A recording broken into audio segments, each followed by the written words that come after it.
The third and deciding game of this series goes the way of Team Liquid over Tundra, and they make this third game look easy. They got ahead in the laning stage, and even though there were a couple of fights here and there when Tundra tries to defend their base that looked good for Tundra, ultimately, it wasn't enough to swing the advantage back their way, and therefore Liquid wins here, Tundra loses. I'm here with Kyle and with T-Gov, and we're gonna break it down. And Kyle, this was Liquid being a step ahead, or maybe even a mile ahead in this game. I mean, laning dominance. Yeah, 2 games, 2 wins, 2 times Tundra legit just could not get out of lanes. We were thinking, you know, I was ready to criticize Skeeter. It's like crunch time again, a last pick Wraith King, really? But we were thinking, now what in the hell do you pick here? Last overall. Couldn't come up with anything. Yeah, the amount of pressure Liquid applied was just unbearable. Jesus Christ. Can we hear a groan? Did we have a groan button yet? It was unbearable, though. I mean, it was a lot of pressure. The Lone Druid 9th pick. We talked about the flexibility a lot. Why are you still smiling? We've heard this joke so many times. I know, but that's why you just said it again. Well, if these guys can't talk about the game, I hope that Brian can for now talk about the game, please. Thank you. Thank you, Shiver. As I'm going to take time to appreciate Sumail's mid lane prowess. We know him as a very aggressive mid laner, and we're going to see several examples in the super early game of Sumail setting himself up for aggression. So first, we go to the first creep wave where he has won the block, which oftentimes mid laners will use in order to double up the creep wave with a level 2. So what he does is he drags it into his tower such that it pushes the wave, and then he gets level 2 and immediately avalanches 9, forcing him to defensively orb, immediately getting about a 300 HP trade for free. So now he's level 2, he gets another tree, and he's going to posture at 9 to make 9 use his orb, which would be normally used for this range creep back here. Notice how he's going to keep posturing aggressively, gets another deny, but then because he no longer has the orb, the superior base damage of Tiny helps him get that range creep. Deny. So then we're going to see the same thing again where there's this creep that's going to be low, and Sumail's going to run at him, zone 9 away, then turn around and get a deny. Constantly posturing himself aggressively, which leads to these early good trades as well as denies. And then we're going to see that the runes are about to spawn. It's 3:48 into the game, and he knows that 9 is going to try to clear these range creeps. 9's going to get a little bit unlucky and miss uphill, but Sumail's going to run at him, noticing what he's trying to do, and he's going to force 9 to use his nukes a bit early, and then as 9 goes for the rune, instead Sumail just gets the deny. And this is what Sumail does in the early game, constantly posturing aggressively, constantly threatening the opponent mid laner, forcing a lot of air, and that's why you see at the 4 minute mark, he's ahead by 4 CS and 3 denies, and it just leads to him and the rest of Liquid snowballing the game. Thank you very much. And every time I see a mid lane, you know, really taking a magnifying glass to that mid lane and really tear that down, I'm amazed by all the little things that matter every single time. Yeah, that's the important thing. You see how Brian highlights mid lane, and then of course you have this Lone Druid into Darkseer, a very classic counter. Yeah. And it feels like Liquid, when they have the advantageous lanes, they just control the map way too efficiently. I say, Brian, you could have saved us all a lot of time. You could have just said, see here, that's Sumail. See over here on this side, that's 9. Sumail's going to win. Oh, look at the time. Saved by the bell. Hey, Insania, congratulations on the series. Thank you very much. Quick question, is your team around you still close by or no? No. Okay. Is there something you're wondering? I was wondering, does QuickFun know you can put a neutral item on the bear? He's too busy putting my Philosopher's Stone in his inventory. Absolute thief. Did you ask him about that during the game? Did you maybe ask for it politely, or? No, so when the game was paused, he's like, Aiden. I was like, I already know, Max. I let you have it. It's okay. Just this one time, it's yours. I mean, my boy's playing off lane, mid, carry, whatever role you need him to play. He deserves that extra gold. So. Okay, he gets the stone, but he doesn't get his second neutral item because you took that instead. I mean, I had a growth bow. I don't think he wanted it. Fair. A little bit of attack speed, maybe, but... Why do you guys always struggle with that second game of the series? We just like to make it entertaining for the... No, I'm just kidding. I don't know. I genuinely don't know. It's like a meme, almost. Whenever we go outside between games and talk about the games, we're like, all right, game 2's coming up. Let's try to get a 2-0. Just this one time, get a 2-0. I mean, you guys did get a 2-0 once. I thought that might have been the turning point or something, but not today. Yeah, I hoped so, but unfortunately not. Did you expect the Veno being the jungling Veno at game 1, by the way? Did you see that coming? We were discussing it. I just didn't know what they were gonna do with it. When they picked the Veno, and then we saw the Axe come into the lane alone, we were like, okay, we're not. I don't think anyone was like that scared of the jungling Veno. We didn't think it was that successful the previous times we saw it, so wasn't too worrisome. Good to hear. I just want to ask, I've loved the drafts you've been running recently. You know, a lot of Leshrac, Lone Druid, Tiny, Sorry. and Slardar. Where are you guys getting this inspiration from? Any like history or old replays you guys have been studying to pull these heroes out of your hat? No idea what you're referring to. Nah, I'm just kidding. Kyle's team used to play these heroes all the time when they dominated everyone. They're great heroes, and you guys should all start playing them. They're amazing. Yeah, I would agree. Actually, I'm just like laughing because I'm watching you guys play. You know, tiny Lone Druid in a decisive game. Solid stuff. How have you felt drafting now that you have like I don't even know 2.5 mid players? I don't know. Like, what do you think of your cores as 1, 2, and 3, or are you just picking based on what you think is an optimal matchup? It's a lot about heroes. It's kind of similar to before. I don't really think it's that different now. They all play some heroes, and then based on like what heroes we like most for the game, we end up picking them into the like positions that they would then play. Like for example, this game Mick is playing offlane, right? And he's playing 3. Some games he's playing 1, some games he's playing 2. It's just really easy to draft for this team. Like you have so much versatility, and you have players that play pretty much every single hero. Between the 3 cores, I can cover pretty much anything, so they make my life really, really easy. So in regards to that then, whilst you're drafting, what's the conversation like? Because if all these players have so many suggestions, is it more like you saying, okay, this is the flexible hero, who wants to play it? Or are you kind of pushing certain heroes and allowing maybe one game Sumail to kind of pipe up and talk about a hero? Like, what's the conversation like then? I mean, a lot of this happens during scrims, right? We have like pretty good ideas what matchups we like, and then based off the matchups we're going to run into, we decide to go for certain types of strategies or a different kind of strategy. So it's most of it is preset, and it's not necessarily that everybody has a lot of suggestions. They just like have a lot of heroes for me to pick from. That's true. That's helpful. It's honestly. easy to like find the right hero for the game when you can pick from every single hero from the pool. Yeah. One last question, Aiden. The last match, I believe, Secret OG. You haven't played either one of these teams yet, but predictions: who's gonna win? Ooh, it's hard. I think both teams are really, really good. It's probably whatever team shows up on that day. We need a real. It is today. No, It's we right need a now. real Oh, prediction. It's today. It's after this. Yeah. Real prediction, please. Score 2-1, 2-0. 2-1 OG. Ah, Okay. All right. Oh. Dramatic game 3. Dramatic game. Dramatic game Dramatic 3. third game. I'm here for it. Thank you, Insane. We're going to let you go. Congratulations once again, and we'll talk to you another time. Thank you. Thank you. And that, of course, puts Team Liquid still on top. They're now tied together with Alliance. We can take a teeny tiny look at the standings maybe right before the next series, because I really just want to see this, because Tundra, of course, with that loss, they are now 2-3. They're not the only one, though, and there's a team that's going to join them very soon, because OG Secret, one of these 2 teams, is going to lose, and that team will also be 2-3. One of the teams is also going to win, and will be tied with Team Nigma at 3-2. It's so spicy. I mean, we're going to have, 3 teams all joint 7th. It's something else.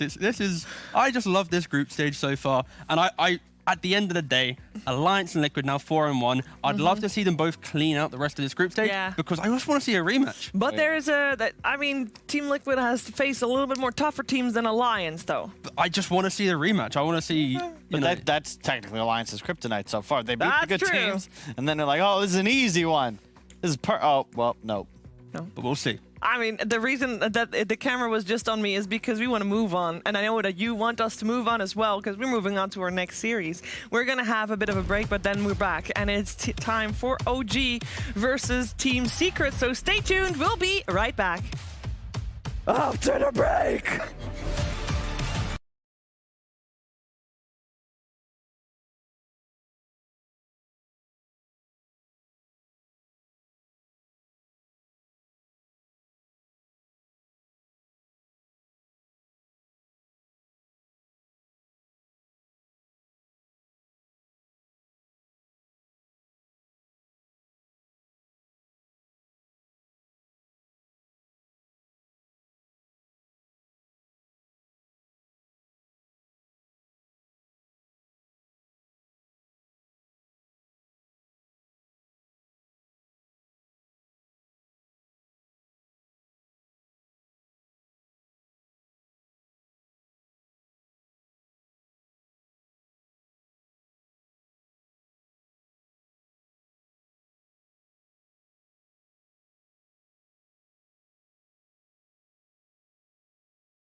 We saved the best for last today. We got OG versus Team Secret here in the upper division of the Western European DPC League. You are watching DreamLeague Season 15, powered by Intel. And both of these teams at the moment have a 2-2 record.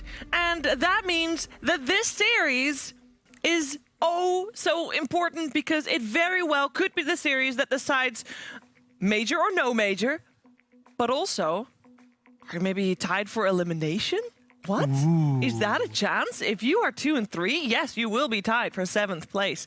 Elimination from the upper division. That is, I'm here with Kyle and Tikov, and this series, Kyle, it's a good one. It is, and different stakes. Yeah. You know, Secret, they're through. They're making it to TI. What's the percentage, real quick? 99.996%, rather. 6 out of 10,000, they wouldn't make it. They're going to be in. That's Secret's going to TI, folks. Wow. So, maybe their incentive... The percentages. Because those percentages are based on if they still get some points. No, it's not. It's just on the points they have right now. Trust me. Secret's going to TI. You can trust me. I will Kyle seal of legitimately... approval. I will retire from casting forever and live out the rest of my days. Okay, guys, work together. Work together, all right? Kyle, you know very well. Alliance, so far, every OG, bet you've Liquid. made on this desk. Okay. Running around naked the studio. Yeah, he had to do what that. What happens if you're... Making 5 subscriptions to every streamer in the Team Bald team. Right. You had to do that. Naked, he did have underwear. Luckily, we didn't have to see that. That would have been... Okay. I mean, do you really want to stake your career on this? Secret is going to TI. Oh, yes, to be fair. Secret's It's going to pretty, TI. it's pretty I there. mean... Now, they do have an incentive, however, to keep OG out of TI. Yeah. Because traditionally, Secret has the regular season, OG the TI. Well, you say that, but that's because TI8 and TI9, these two teams did not play against each other. That's true. They just avoided each other. And traditionally, it is Secret that is able to beat OG. Then it's OG that is able to beat then Liquid, now Nigma. And it is Liquid... Nigma, that was able to beat Secret. They have like this rock, paper, scissors things going on. Where does EG factor into that? They don't. They just have a different playoff bracket. They kind of swoop through. Damn. This is just, I'm talking about the European region, Kyle. Okay. That's where they don't fit in. Everybody, I thought you wanted to embrace EG as an American team, even though they don't really have that many Americans in the squad. Sorry, I'm getting off track. No, it's fine. I just wanted to... I just thought I'd bring it back down real quick, whatever this means. Pop quiz. What do you think Thompson's favorite item of the week is? Favorite item. It used to be E-Blade. What is it right now? You said Maze Slayer? Diffusal. Or Diffusal. Okay. No, I think Witchblade. Witchblade? Witchblade or... he said 2, so I get to say 2. You do. Who is one of mine? Vanguard. Unfortunately, Kyle, you are wrong. Unfortunately, Shiva, you are also wrong. It is Dragonlance. In the last, 5 days, he's been playing TA, Drow Ranger, Clink's Gyrocopter, and just been going Treads, Dragonlance. It's a sea of Dragonlance. But is it good? A lot of stats. I mean... What Has he been winning? He's been winning a fair few. There you so go. maybe the Dragonlance buff or the general stats and the presence, we could be seeing a Dragonlance today. But new strats. This series is incredibly even. Because if I were to ask you guys who you think the favorite is, I don't think you have a clear answer. Better yet, T, you asked the public. I did, yes. It was technically carried by Shiva retweeting it. But there we go. For 923 votes, they think Secret's going to win. So we don't actually have to watch the series because we know that your guys' analysis is often pretty accurate and correct. But that means we have to play out the series because that is a very, very, very small difference, right, Kyle? Yeah. I would say so. Who uses light mode Twitter? That's really hilarious. I was very surprised I about that, got ganked too. by the brightness of that. Yeah. Production, please use dark mode. Make it more than any series today, this will be about the draft. I have no idea what to expect. Puppy's this mad scientist. The shackles are off now. He's free to experiment because his team's going to TI. Yep. He wants to beat OG as as a pride thing, perhaps. This will be the one series where they have previously looked a little bit more quirky in their drafts. I would feel that it might rein that in a little bit, just because again, it's the idea of strategically, you don't want OG going to TI, right? I'm looking for bounty hunters. It's been forgotten. Well, I think if you're talking about they have to rein things in a little bit, there's one person in particular that's going to be responsible for that, and I'm talking about Coach Heen. He's definitely got his work cut out for him, and we were able to sit down with him about his coaching role before the series. I played Dota for a long time. I started playing 2005, 6.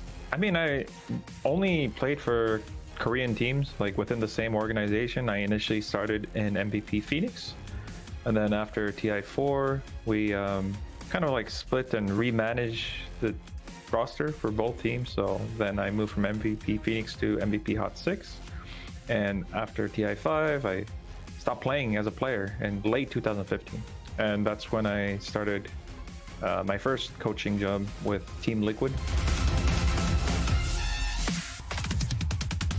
It was actually Team Liquid that reached out to me, kind of like as a trial, right? So the first time I coached them, we met at the major. We spent like a few days before that online. It just came out of the blue for me. It was a very positive surprise in my life. Being a player and a coach requires different kind of skill sets, so they often overlap in a lot of areas, but I'd say a lot of great players don't really fit the coaching profile, whereas some players who have not had as much success, such as myself, can find, you can use other skills to become a successful coach. What a successful coach he is indeed. He's got TI victories on his belt and, of course, many, many successes with Team Secret as well. He brought TNC to a major win. He did. Yeah. Yeah. He's probably the first full-time coach. Him and Bulba, really, are the two examples of, like, coaching is a career, but it's damn tough to find one at this level. And consistency at that level, right, as well. So that is the amazing part. And I hope he did indeed do his job with reining in the team a little bit with their creative ideas. Let's talk a little bit. I'm just thinking he's got to be the only coach to get 3 Valve event wins with like 3 different teams. I was going to say definitely events. not 3 wins, but 3 Valve wins. That's nuts. I don't know if anybody else has 2. I'm with 3 different teams. 3 different teams, yeah. Bulba used to coach Team Secret as well, but True. he did not coach a different team. That'd only just be 2 then, but yeah. Yeah. But he played as well. I don't know if they won an event. I don't know. We'll have to check the That's a stats. trivia question. Nobody's done 3. That's Nobody's done 3 Valve. I trust Kyle. Definitely. Then we can say he's hands down the best coach in Dota 2. Yeah. Sure. There you go. Yeah, done. Yeah.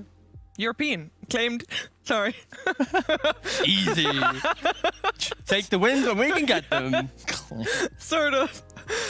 Oh, yeah. Because I can, on the other side, we got OG. They are a 2 TI champs, and they do have a coach. I believe Soxka is actually with them on bootcamp, if I saw the Instagram stories correctly. But we didn't talk to Soxka. We actually sat down with Seb and the support he's getting from his family as he talks about that.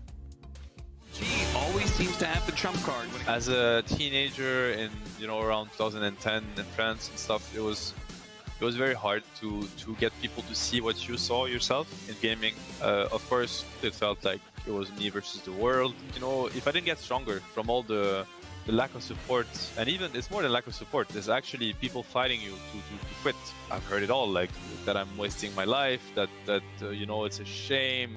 But it comes from a good place, right? It comes from anybody that actually love you and want the best from you and that are convinced that you're making a big mistake and they just want to protect you. Way Tundra, they thought they had an opening and it's completely out. And it's demolishing the backline here, sneaking to the die so fast. He turns back, finishes up. Once you get past this, what else can stop you? What I mean is, like, without that, I probably would never have gotten the success that I ended up getting.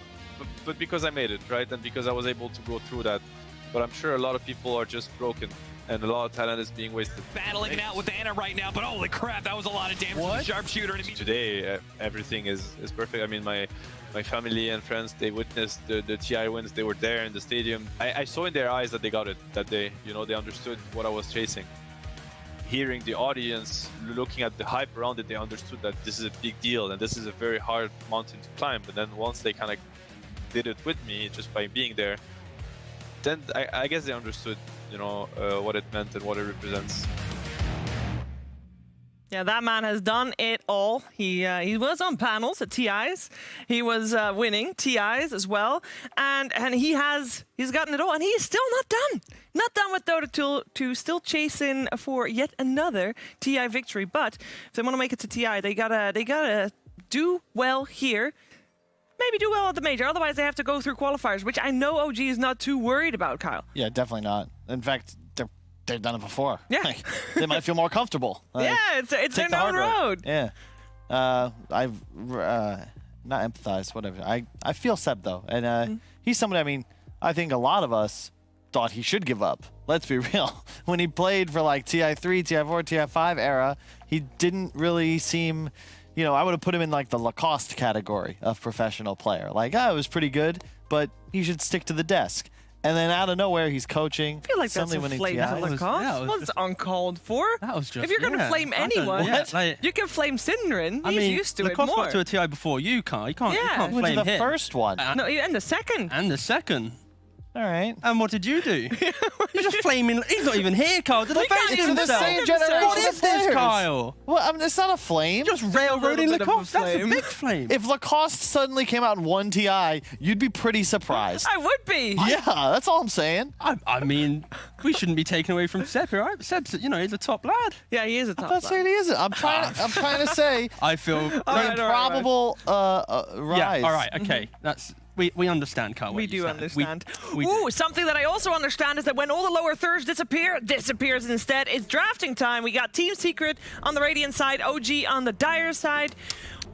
So what do we want to see from OG? Because the last time we saw OG, it was against Tundra, and they lost the last 2 games of that series. Well, especially the last one based on draft. The second game of that series due to the Wombo combo coming out from Tundra that time around. So maybe that's something that they want to try to avoid. Oh yeah, and there's Soxka, of course. We do see him standing behind the squad as they are on bootcamp, which, by the way, Team Secret, as one of the only teams in the entire Western European DPC League, does not do bootcamp. Oh, puppy. Oh, we I see his chin. Oh, that's great. Unprecedented. This is. What are you guys talking This is about? history in the making right now. fan is We off. have the webcam on the entirety. There's Okay, no okay. fan. We have seen this webcam before, but normally the light is off. Yeah, no, the fan is spinning and it's He creating means a flickering business, Shiva. effect. Oh. He's coming to this series like it's a LAN final. But yeah, Okay. anyway, for OG, you asked what we want to see.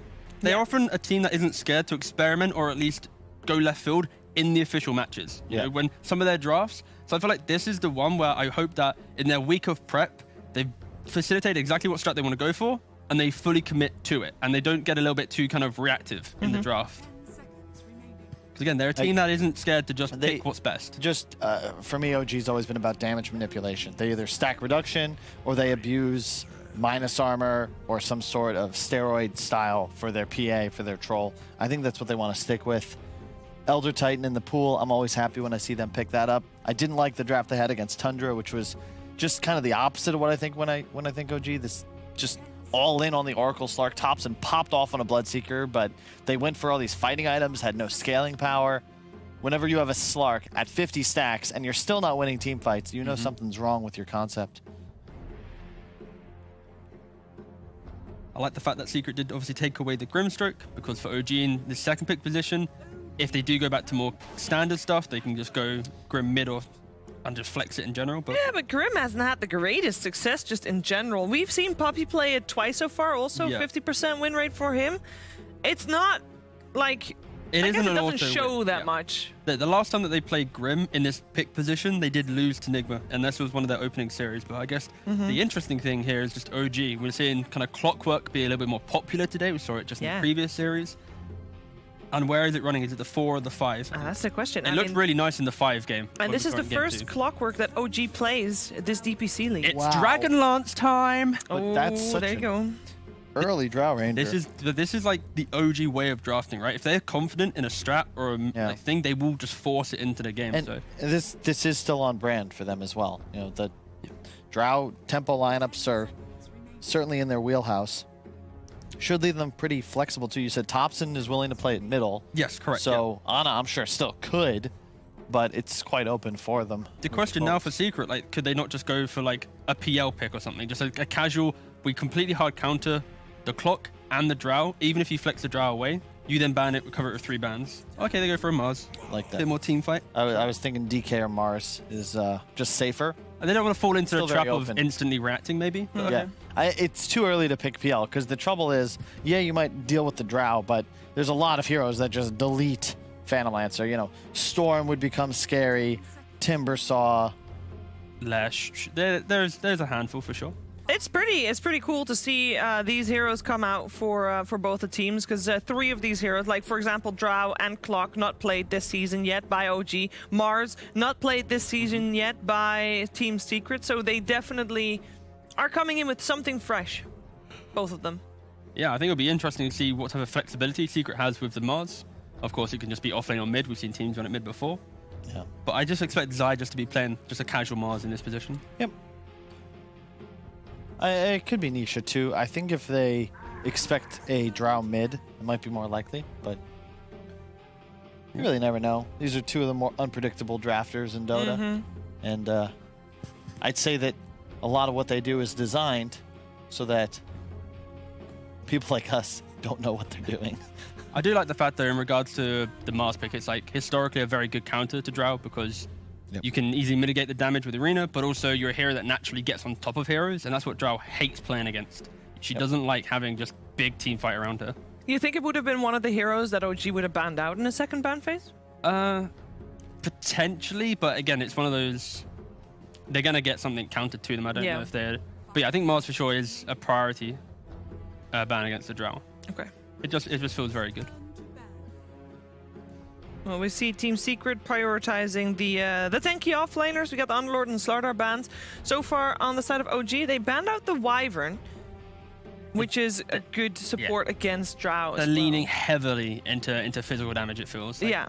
Maybe we're reading too much into the Wyvern ban, but like, yeah, this is going to be play laning phase. If it is going to be a mid Drow, you're going to see potentially this Dragonlance build that I mentioned in the pre-show, and it's going to just be clumping and fight. And I think Secret, they're so strong at playing reactionary Dota when they don't have to cross the river, when they can farm up, play slow.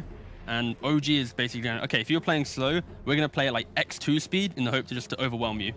Often that doesn't work against Secret, and maybe why OG falls short against them, but if they can get the right draft, then pacing can be on their side. I like the Slardar ban quite a bit because the arrows do physical damage, but cannot be blocked by the bulwark, so, or the volley rather.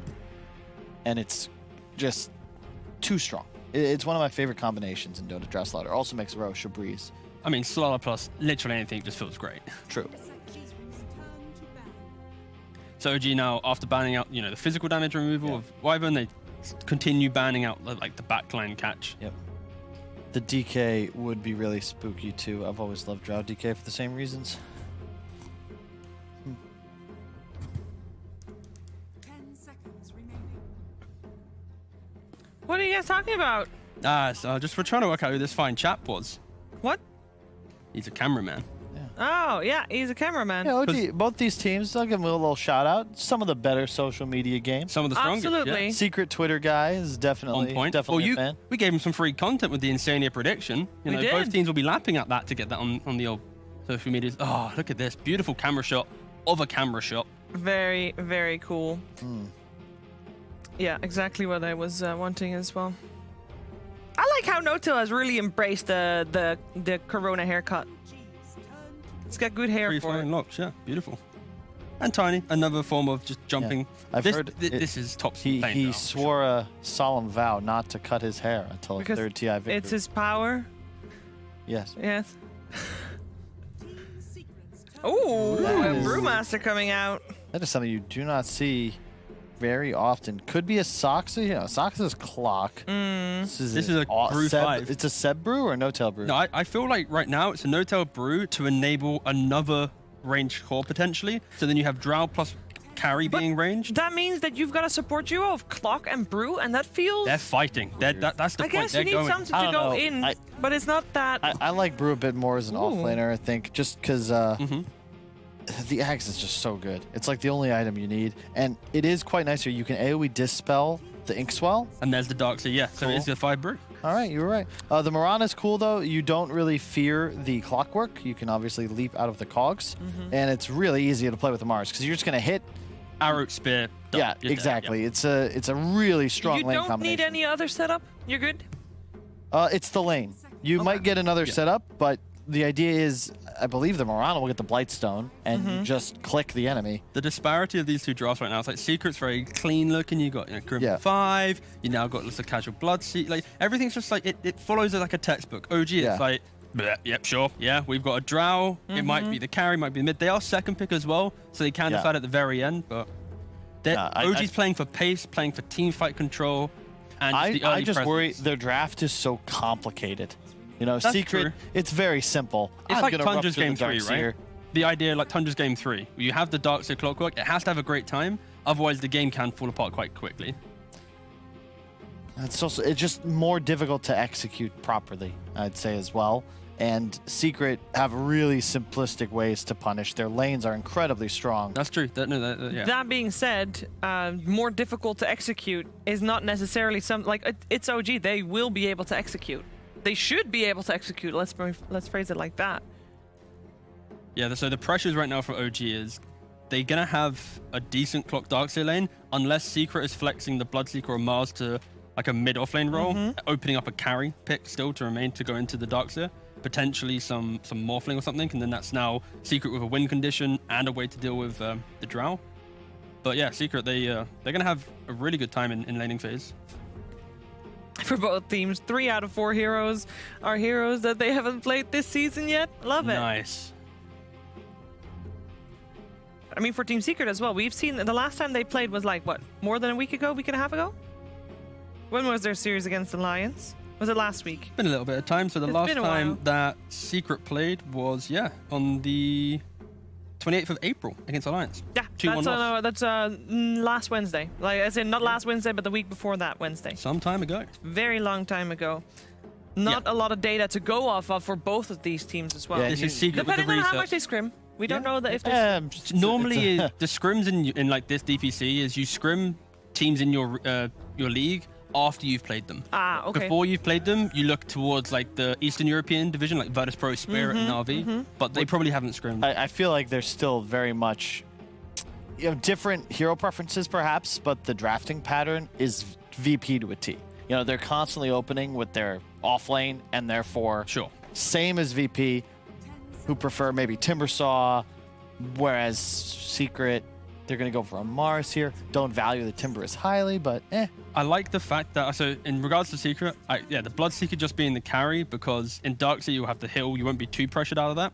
And I love the bans so far from OG, the Storm Spirit as well. They're pretty much, after this Drow pick, every single ban was basically looking at Topson going, all right, mate, we first phase your Drow, what do we need to ban for you? So all of these bans is 100% Topson just saying, get this out of my game so I can play my Drow game. This style of drafting, it takes so much confidence, because if this Drow doesn't have a game, you've used every single ban for that one hero, it can instantly just unwind, especially when Secret has such a well-rounded draft that nothing's been pressured. Does it mean that you want to see a hero for Ana that is also kind of like working around that Drow? Well, they have a last pick, so there's the final catch hero. There's I was going to say, there's no spirits left but Ember. But yeah. So There's a little bit of jump. I don't know how it's going to The Drow Ember lane, the first time we'll probably see that in a long time. But now this is Anna's time to shine. He's like, all right, we've used all our bans for Topson. What hero can I now play? Yeah. What hero can he now play? It's weird because you would think it more likely a melee core because you have a Darkseer, but that's not ideal. You're laning against Mars, Mirana most likely. They can Drow still for a switch the Drow for Ana and then pick something else for Topson if he figures he can play something else better against that Ember. There's still a lot of options for this last pick for OG where they want to go. And they still also have 50 seconds to think about what they want to do. Yeah, they have pretty much two angles here. Join in the group fight of Clock Darkseer and I don't go, even- or they won't- just go full win condition. Won't top lane just be a disaster? It's so much minus armor. You're telling me a clock 5 is going to be able to stand there? Even if it's a brew, I don't think that I think you'd it's. be able to I stop think it. realistically, it's Clock and Darkseer in the same lane. Brew's still the 5 here. They could just go for like ultra win condition, just like a casual deucer who just sits still in the aggression. But it just feels very. It's a janky it's- draft. Look, look at the rest of the lineup. They need something that does things. Well, They let's need- find out. That's the thing, right? They can do or they can win condition, right? Like, okay, and they do like the in Stable between. jug? Yeah, stable jug. You got the healing forgotten ward as hero. well, helping out a lot. Plays well into Mars, of course. Yeah. Yeah. Forgot about the juggernaut. I mean, but this sure. is Yeah, it is mid Drow and 5 brew. Yeah. both of these drafts are just pretty much to a T what these teams like. Team Secret all through the online portion of Dota have been dominant with strong lanes, balanced lineups. not a weakness. OG, definitely more artistic with their hero picks. Complicated. They need a high degree of execution. We'll probably see some wonky item builds. Like Drow, I mean, But first brew. The main thing here is you got Secret. If they have Arena, they can take a big team fight. Without Arena, it's a little more skirmishy style of damage. And that's where, with Darkseer, when he gets his Aghanims, he's tanking everyone up a little bit more. Juggernaut's able to frontline and spin. OG can easily play around the type of fight Secret wants to present. It's all about the team fights. OG are going to thrive on chaos. They want to have a ton of team fights constantly covering the map. This should be a hell of a lot more bloodthirsty than some of the games I hope we've so, seen yeah. this week. And if your team Secret just have good lanes and just execute, try not to... Don't fall into the rhythm of what Yeah, OG wants to do. you know? Exactly. Yeah. They're Win gonna in the run at you. lanes, play your normal game. So, Secret wants structure. Yes. OG wants chaos. Yeah. I know two people that want chaos as well, actually. Those two people are the two people that we're going to hear because our commentary team for that is Odie. Oh yeah, Odie Pixel and Fogged. Thank you very much, Shiva. Yes, OG versus Secret should be an exciting series. Fog, we just had the drafts. What are you looking forward to seeing from this one? I mean, just a lot of battling is what I'm looking forward to, which I think we're definitely going to get, especially with this Drow Ranger pick in the mid lane. As they said, Thompson's been picking it quite a lot. Last few days that he's played it, hasn't been doing the great the last few days, but 2 or 3 days ago, he did win like 6-something games in a row. So well, there we go. He's had some good showings in particular matchups, but they did counter-pick it quite heavily. Like the first opener, they see that Drow, they pick the Mars, but that does mean that it gives Ana this setup toward the end to be able to get a Juggernaut. When you look at the overall like heroes that can actually kill him, he's not under too many threats of a lot of these stuns. He can actually play around them pretty well with that spin. It's only really like if they can get a full combination of the Mars spear plus like an arrow. Besides that, he should be able to get most spins off and live. There is a lot of control coming out from Secret that I'm seeing, all right? Stuns, silences aplenty, which is something that does hurt Brewmaster a lot. Same thing for Darkseer, which is the big team fight that OG has. Sure. You know, that Jug, it seems to be a hero that some of the other teams in Europe are kind of not going for. You know, they're sort of avoiding, even if it's left to the draft. Why do you think some teams are sort of strayed away from it? And why is it still fine for and good for OG here as the last pick? Well, Ana just really likes to play it, and I think it fits their skirmish style. It's just a hero that can play fast, a hero that can constantly be just looking to show up for the fights, and they love Healing Ward. The way that they can play with the resets, I think that's just like the definition of OG, just resetting fights, constantly looking for the chaos of that reset. As a smoke level 1, Secret, looking to start with some blood. They've got the Mirana positioned there on the bottom with the arrow too, so OG, gotta be a little careful. Blood right to secure, arrow as well. Looks like it should be 3 runes for the side of Secret because of that.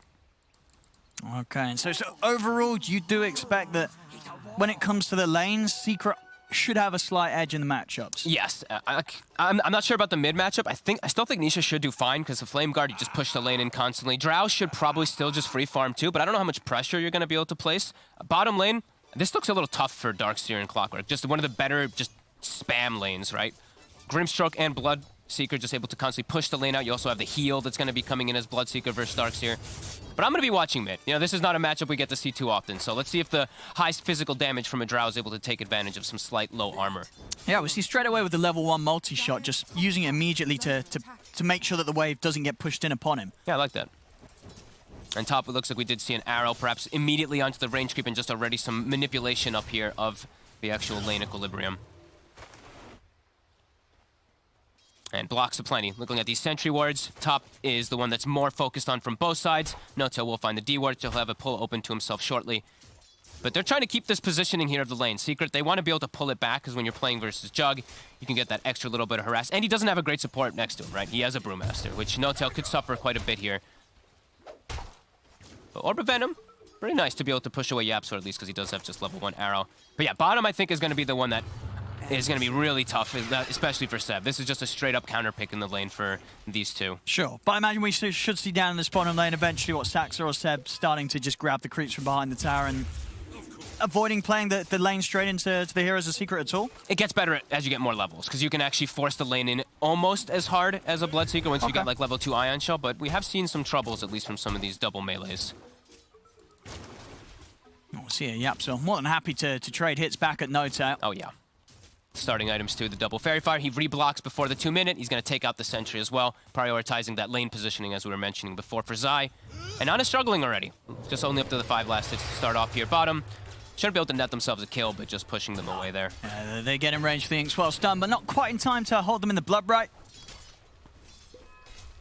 As Matu will now start to run out of mana, but he's got the stick charges, so still chances to have that backup blood right at the ready in case Daxter and Seb get aggressive onto him. Yeah, and he's got boots immediately on that Bloodseeker down bottom. He knows the only way he dies if he gets ran down with double ion shell. Zai might be in a little bit of trouble. He's always got the TP if they go too hard on him, but doesn't actually use it. Ana's taking a lot of damage on himself. The right clicks are adding up. Ana's got to be careful. Yapso jumping in. The arrow's off the mark, but with the leaps he may just have, and he does. Yapso gets the first blood here as Ana just getting a little too aggressive with that level 1 spin when they've got the ability on their lane to just turn and right-click you.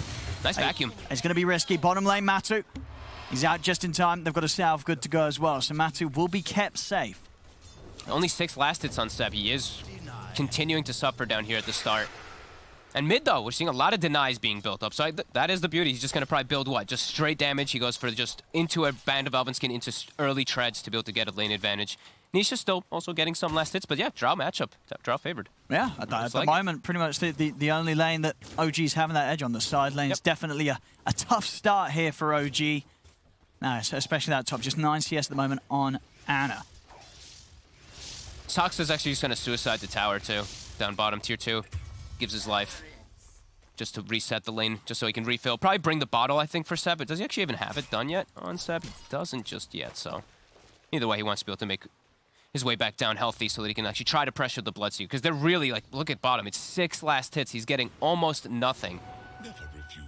Yeah, is that sort of standard here, you know, for Seb to very early on finish out the full wand in the lane? Just because they're spamming so much, right? Okay. This is probably the most spamming lane that he's going to play against. Like, Bloodseeker's always going to be forcing lane out. Same thing for Grimstroke, so you can see why. But yeah, finishing it up is definitely a bit interesting.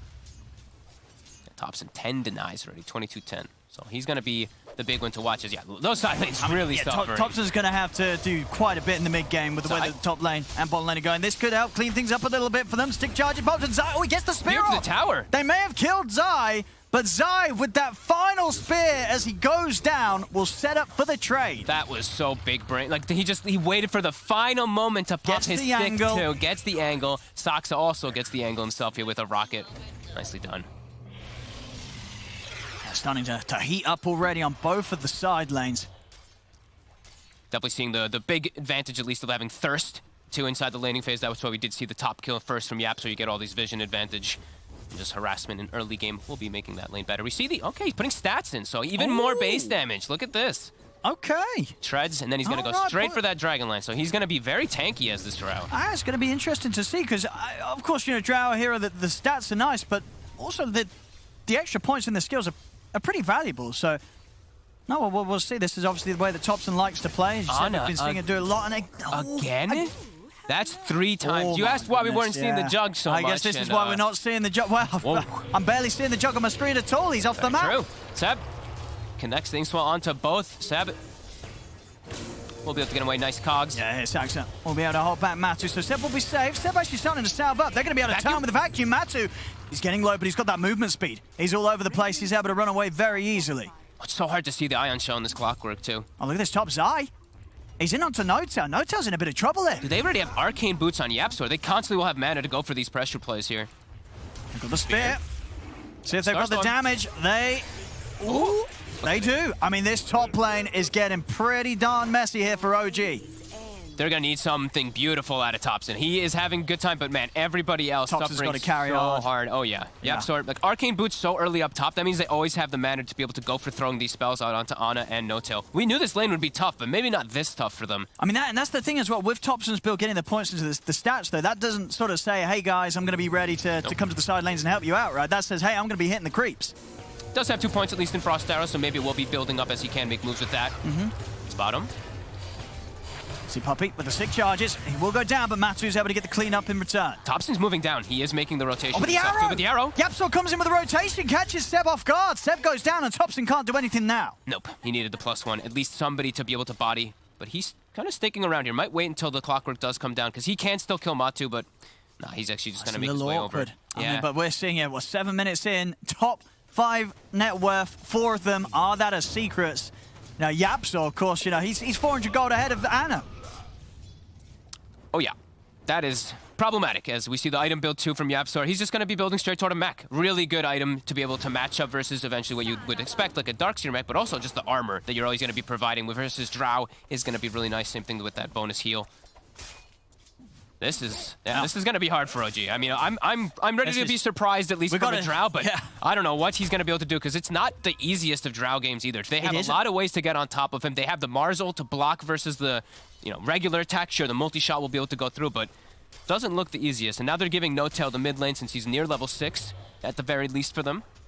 So he's going to have an early 6 on the Brewmaster at the very least for them too.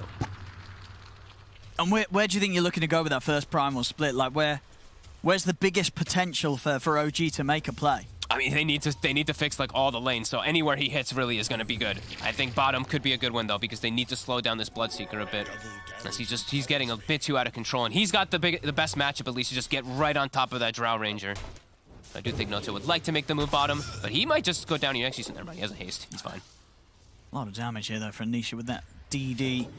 And we see, I mean, Ana and Topson, they've both had to resign to the jungle. Oh, they're sharing the jungle together here. That is not a good sign. Zai, free lane top, Bloodseeker, free lane bottom. Saksa, though, says, is it a free lane? So they got the blood right down. Saxa, they have so much damage. Pretty tanky, but indeed, especially with the rupture. Saxa, he'll stand his ground.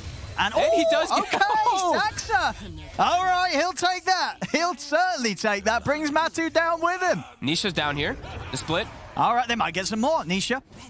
I don't think they expected the split so early. Nisha's going to be thrown up into the air for now. The Moonlight Shadow's out, so they'll get Puppy safely out of there. Will lose his courier, though.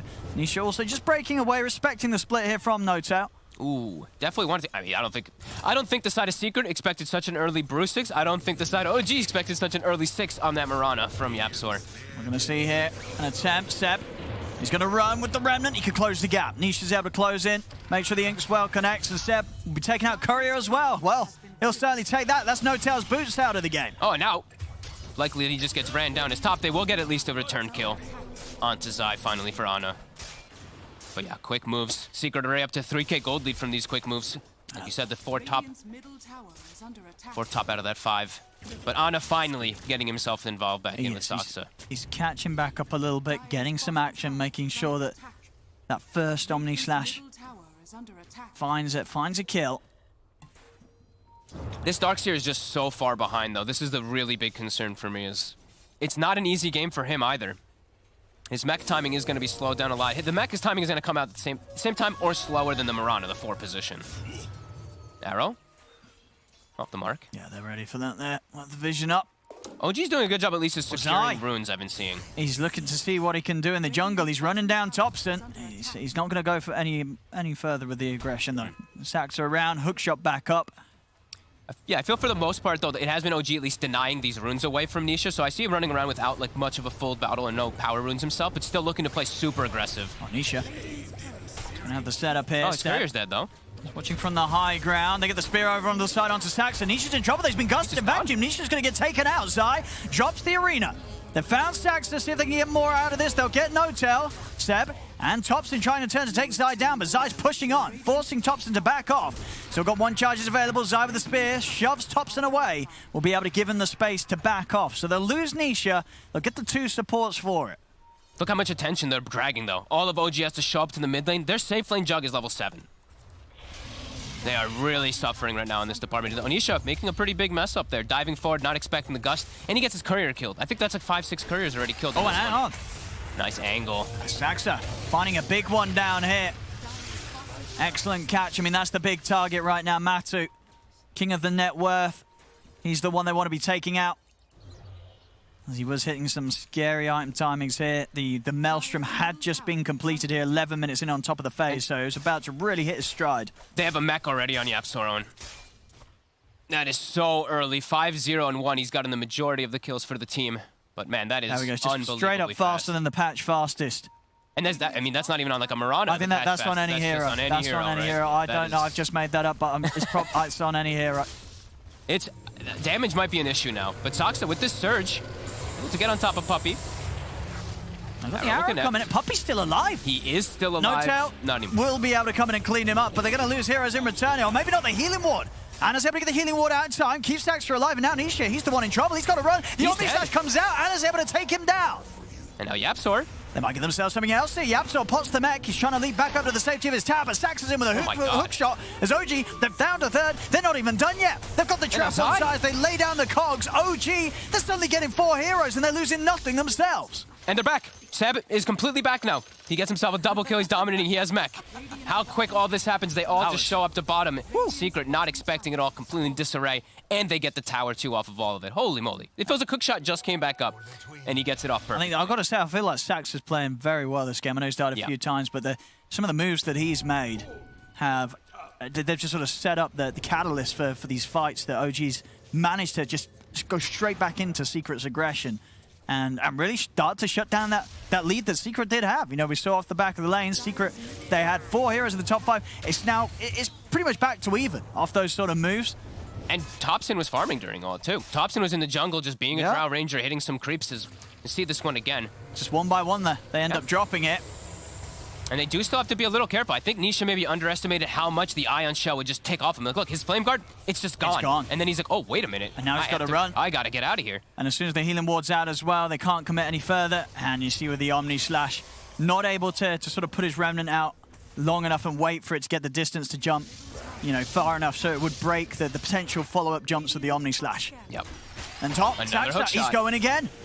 He's got the catch on Zai. Thompson's in with the damage. Zai is on fire. He can't get out of this. He really is. This is some hot stuff here from the clock. Such quick plays. OG just swing across the map. That whole lead that Secret did build up after the laning phase, it's gone. Ana? So if they can take him down, he's going to have backup coming in. Healing ward on the high ground. Very nicely done here. It's top of the backup of Thompson. Ana's going to be kept safe. Puppy, oh, the creeps finish him off. To see the chase for No-Tail, he's going to go for more. He's got Primal Split up in 10 seconds. This is without Bruce Split that they're chasing forward for these kills now, too. And now with Healing Ward rallied around with that mech, too. They're going to come in with some TPs here. Secret. They want to try and fight them. Zai's going to lay down the arena. He's caught a few of them. He's able to get the spear back onto No-Tail, but they're moving in with the Blade Fury. No-Tail will fall. They're still but healthy. Zai, in return, he's going to get taken down. The wall's down, and with the illusions out, Zai's out. See if they can get anything more here as they stick around, able to dig up a bounty rune as well in the midst of the action. As OG, they'll push on. They'll take this tier 1. The group up, just OG playing so well together with each other, and just the heals, really. The Healing Ward survives long enough. Even though Zai comes in, do get an arrow. Do they have the damage? I mean, Anna's able to take off the Flame Guard here with the Blade Fury, and Sax is in again with a hook shot. They've got the control, and Nisha's going to get taken out. Omni Slash over towards Puppy. It's more kills for OG. Too. They may lose Seb, but honestly, this mid-game, you know, Secret, after a pretty significant lead off the back of the lanes, they've just lost it completely here as OG are bringing the fight each and every time, and they're just tearing Secret apart. OG and they're battling. And Thompson, as we said, he's just being able to get so much farm. And this, now they have Bruce Split available too. These last 3 fights around these towers has just been OG setting it up perfectly. Look at the damage down. You have Saksa, as we said. Beautiful jump throughs. And he's been enabled, honestly, so well by Seb. Like constantly Ion Shelled, constantly getting the right target. Look at the Q. He's queuing up Orchid. This is usually what you see from your off-lane snowballing clockworks that try to go for this type of build. Can see the reasoning why, especially versus that Ember. As again, Matu. They've caught him up here, and he's not got anyone here to back him up. Dead. Matu's dead. Vacuum back, he can't run. Zai will throw a spear up between the midst of them too. This time round, Sax are not quite able to get the hook shot. So with that in mind, Zai will be able to step away. Anna's still trying to chase, bear in mind. But I mean, he can't go for this underneath the tower. Zai will be fine. He's gonna get healed up though, Healing Ward. But we're really seeing sort of the repercussions of these moves that OG's been able to make against Secret. You know, Nisha and Zai, they're starting to slip back and slip behind. They sure are. And it's not just the gold that's something important to look at. 2K, it's whatever. Look at the experience right now. It's near 8K experience lead for OG. They've been grouped up, and they already have, like, look at this clockwork. He's the same level, if not a good chunk higher than the Ember Spirit, the mid. He's higher level than his Darks here as well in this clock. Saksa, on fire.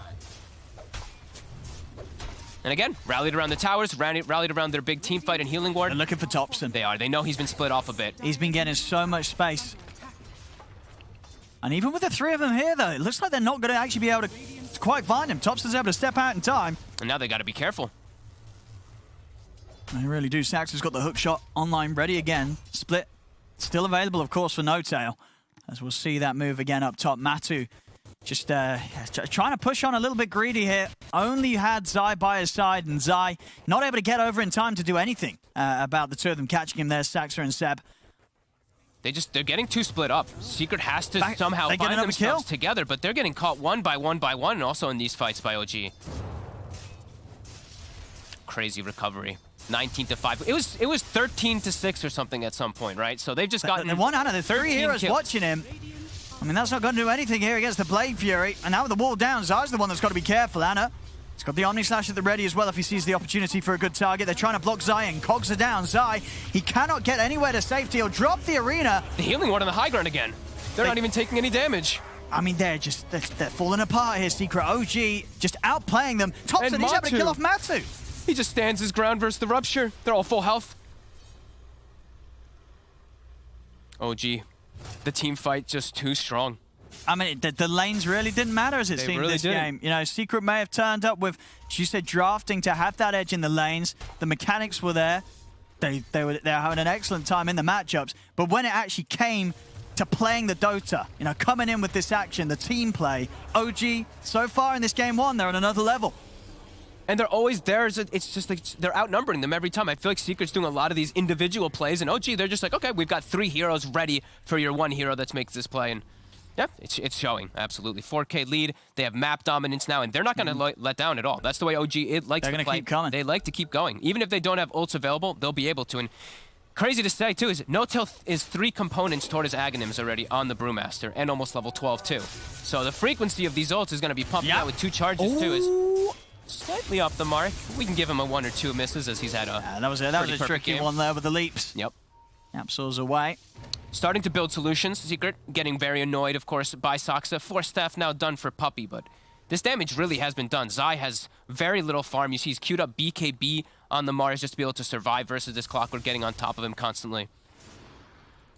That's Thompson's items just coming out too fast now, too. Loving the build-up, too. Yep. Blink Dagger, incredibly valuable on this hero. That, Agreed. You know, the angles that you're able to find in the team fight matter so much with the Gust and the multi-shot. And if you see, like, the Mars walking up at you, right, that you can just blink out, reset in order to get a good positioning for it. Or you can blink in if you see opportunities. Yeah, positioning is key for Drow Ranger, and they've done this for a long time. I know that OG was one of the big teams when they used to pick Drow, when it had the one-shot, like, ancient mechanic. He used to go Blink Dagger even for that. They really know how good the item is. Especially this game where, I mean, normally the thing that would maybe put you off it is if they had that sort of setup that you wouldn't be able to blink out if they had like the Yules, but obviously with the mech rush that Yapsa went for, there's no Yules on the Mirana, and with the fact that Zai's having a tough game having to go straight for the BKB, there's no Yules on him, so they just don't have that setup that would really threaten him. So the Blink Dagger, as you say, just going to be pretty much the item to solve any other issues that he'd have with them walking up and trying to start a fight on him. And they're ready to fight. It's level 12 on Brewmaster, the hook shot again. Follow-up, though. Hey, they do with a pushback into the Gust. Arrow does come out, and that will just save him. Yapsaw, with that arrow coming through onto Thompson, will stop the damage output and allow Nisha to get away. Thompson's still in the area, though, and he's doing so much damage now. Also finds himself, of course, an agility Van Brace on top of all this crazy agility he already does have. All grouping up. The BKB's done on the Mars, so now Zai will have a little bit of an easier option for himself to not worry about this Clockwork. Nisha. So annoying, but Nisha. Be a little careful here. It comes straight back into the silence. Instantly loses half his HP. We'll see the Rupture get dropped down on Thompson. With the split out, they've got many ways to keep Thompson safe. Zai, he's trying to get in there to find him. He will be able to clear out the trees with the arena, pins him to the wall with the spear. Can they bring him down? They can. They're finally able to take down Thompson. Now they're ready for the counter play. Zeroji vacuum back onto Zai. Zai falling low. They get the stun connection onto the jump, though. Anna is in trouble. Can he get out in time? The healing ward's out. And in fact, Anna wants to go back in. Pops the Blade Fury. He's ready to try and run down Yapso, but as the Blade Fury comes to the end, he backs off. Nisha still alive somehow. As Matt, he's cleaning up. He's cleaning up. He's found 3. He's ready to run down Seb. Seb can't escape this. Matu chasing him down. Seb's trying to run, but Matu's able to get in. And Secret, they're back. Team white. They finally get a good setup. They get the Rupture on the Drow. Zai knows his job. He does not care if he dies. The typical sacrificial lamb for the team. Matu able to just do full work. And Nisha as well. Just gets every single spell off this time. Not getting fully controlled for once. I mean, he got so low in that situation, but as you say, just one another. Secret actually able to keep them alive. And just an excellent start to the fight from Zai, knowing that his job to just BKB, get in the face of this Drow, stop Topson from having any impact in the team fight. And Sox is low mana during all this. Like, he can't actually do what he's normally been doing of getting these catches, good initiations. Of course, that arrow too from YapzOr, very effective. Yeah. And Matu, he was up in the air for a lot of the fight, but then as soon as he comes back down, 3-hero connection on the Blood Right. Everybody's super low, and then he can just clean up the speed. Yeah, huge cleanup. To get a big boost in gold and XP there with a team fight win such as that one. And this is what we want to see. I mean, just these constant battles between both. Back and and now forth. these BKBs, they're going to be very effective. Secret, they were having a bit of that tough in that early game. They recognize what the problem is. They pick up 2 4-stabs on the supports. Now it's 3 BKBs on all 3 cores. Yeah, things get a lot harder now. You know, you're not necessarily going to be able to overrun Secret with the brawl that you were bringing before. Yeah, these ion shells that have been very disruptive, these gusts and whatnot, will not be nearly as effective anymore versus this match community. Now, we'll see with that last fight going the way it did as well. Topson feeling that he does have to go a little less flashy and a little more safe. Just getting that BKB on now after the Manta so that he can be a bit more kitted out for these heroes just running in him with their own BKBs during the team fight. Still susceptible to the rupture if he is out of position. Does have to be a little more cautious how he shows himself on the initial pushes. I think a lot of it, is going to be down to how well he can be sustained by Seb with his Greaves. And of course, Ana with that healing ward. Very important, really, that they're able to keep that healing ward alive. So a lot for Ana to keep track on in the team fight. That's one Bruce split. He does have the 2 charges, though, so doesn't mind ever throwing one of them out here to mess with Nisha and also save his life. Yep, so still in the area, though, to watch out for it. Yeah, they're just going to tip him. They're like, whatever. It's just one. It's just one of the ults. You already have an Ags at 23 minutes as a 5-position brew. It's pretty good. He's hitting some pretty luxury item timings. Oh, he's deep, but he knows there's no cancel. Yeah. So Blade Fury and a TP will do the job every time for now. Matu denying to the creeps while he's spinning on it, too. Just cheeky. Trying to get themselves this high ground advantage. These BKBs, as we said, it's going to be a problem for OG. Seb. He's trying to dodge it all, but he can't dodge everything. Inkswell into the setup. They're ready to go for more. Anisha. Is he going to have some backup? He's going to force the split. Indeed. We'll have the second charge being used here. They're still moving in. Maybe seeing if they can take down Notel through the split. Dropping the rupture as well. Oh, my God. I mean, how far? They're not going to dive for this. I don't think so. They're in the base. Ana's coming in for the side. He's coming in with the Omni Slash, but they're nicely grouped up together. YapzOr also able to leap away, so nobody's died in that initial burst from the Omni Slash. Puppey will fall. Now turn with the Soulbind onto the 2 of them. Zai, BKB, turns with the Bulwark, starts to back on Matu. He's cleaning them up. He's ready to run in. He's be able to pick up a second. Ana's got to be careful. Healing Ward's out. They'll get back behind the tier 3. Nisha, he is going to get taken down. So the aggression there from Secret, kind of getting baited by Notel right up past the tier 3s.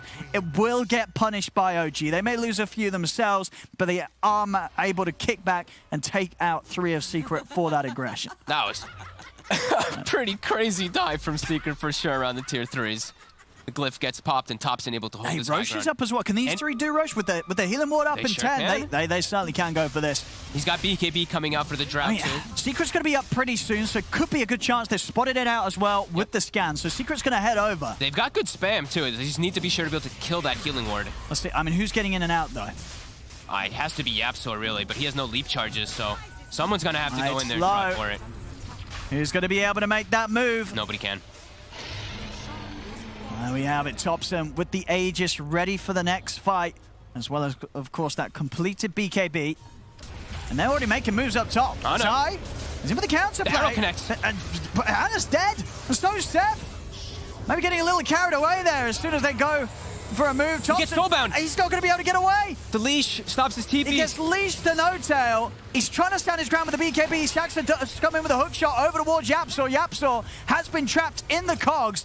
Can he get out of this? He can't, so YapzOr will go down. Topson's still alive. He's able to step up to the high ground, get a good angle to start shooting back at Zai, but Matu, he's in with the BKB, closes the gap on Topson, takes down the Drow. Matu, he's ready for round 2. The Blood Right setup, Saxon tries to hide himself in the cogs, but Matu's still got the movement speed. He'll stay on top of the Drow. He's going to have the backup of Nisha as well. Topson, he's attempting to run, but he's got no more defensive abilities or items to use to get him out of there. As Matu again finds the cleanup. No-Tail's also picked up there by the nuke. We'll see a TP out from Saxa. He is the only man to get out of this. Everybody else going down. They may have got Roche, but as we saw that, Ana and Seb immediately moving up to the Secret shop. They were there. They were ready. And Ana, again, just getting caught out on the front of the fight. And perfectly comboed up, too, from the side of Secret. They have a ward on the high ground. OG walks up blindly into that area. They perfectly see them on Secret, and they just connect everything. The spear, the arrow, everything onto Ana before he's able to get anything off. Same thing for Seb. And Seb, he is still very crucial to their team fight. So even though Topson is that strong with an Aegis, they get on top of him. And without having some way to reset and pull the fight away with the Darkseer, Secret thrive. This is a crazy game still, though. 54 kills, 27 minutes, Owen. No, we're going to have a lovely bit in a second. Just wait. About 16, about 15 seconds. And then if you look, ladies and gentlemen, towards the... Wait, hold on. Just wait. 7 more seconds. And then if you look at the top of the screen. Beautiful. 27. Very nice. It's a sign. If you're out there and you're 27, today is a lucky day. How old are you? Oh, no, I'm 20. I'm Are you 20. No, I'm 28. Are you? God damn. Wait, when did you get so... Jesus, Owen. I had a birthday. What happened all these years? So, a neutral item's picked up. Who got what? I saw Cloak of Flames on both sides. Nice pickup for the Brewmaster. Also, nice pickup for the for Nisha himself. I mean, they're smoked. They're trying to come up here again. This place didn't do them too well last time, OG. But they are smoked this time. Yeah. Secret does seem to be pretty aware of the positioning. They'll get a ward down themselves now, OG. It's dropping it in the lane here. But, you know, somewhere that Secret's not necessarily going to expect Vision to be at this point of the game. It does provide a lot of vision, because we did see the Mars ult knock down all the trees there, so it is giving more usual vision. More than usual, that is. As does get the blink anyway, though, now that he does have his defensive BKB for himself on the Drow Ranger. Yeah, always a nice one to upgrade with. They re-smoke. They really want to find this fight now. They're feeling strong. Who do you think they're looking for the jump on? Or DD on Ana? Oh, he actually buys... Did he just buy himself a bottle? Or maybe there was one in the base that he picked up there. But either way, I think he probably was on the ground. So he gets himself the ball sent out. Either way, he's not going to wait for it. He's picking it up because he knows that the rest of the team, they want to find action now. No-Tail wants to start the fight where he can lift somebody, because he wants to be able to stop these 3 BKBs from going up at the reset. This Moonlight Shadow is causing them some issues. We'll be able to lay down a sentry in No-Tail. Okay. He's found his way over to the back lines. He's on towards the Grimstroke. They can't walk up this hill, though. Secret has perfect vision in this area. So it's not an easy fight for OG to step into. No. They're going to respect that high ground. And no split available now. They'll back away. Enchanted Quiver on Topson, always a nice one. Oh, yeah. Extra bit of punch there on the every few hits. Okay, so who got which one? I saw Paladin Sword as well. Paladins. And Matu getting that one's going to be very nice for him. Yeah. Combination of just all the heals, right, from his spell damage as well. And just his innate healing that he gets from when he kills a hero. That's going to be pretty huge if he does whenever he finishes off a hero inside the fights. It's going to be a big surge of health. Nice, some very nice. I mean, the amulet on Ana, very nice for all the extra bit of speed buffs, and the Cloak of Flames. You know, one for the Brew and one for the Ember. Probably two of the better Cloak of Flames heroes in the game. Definitely.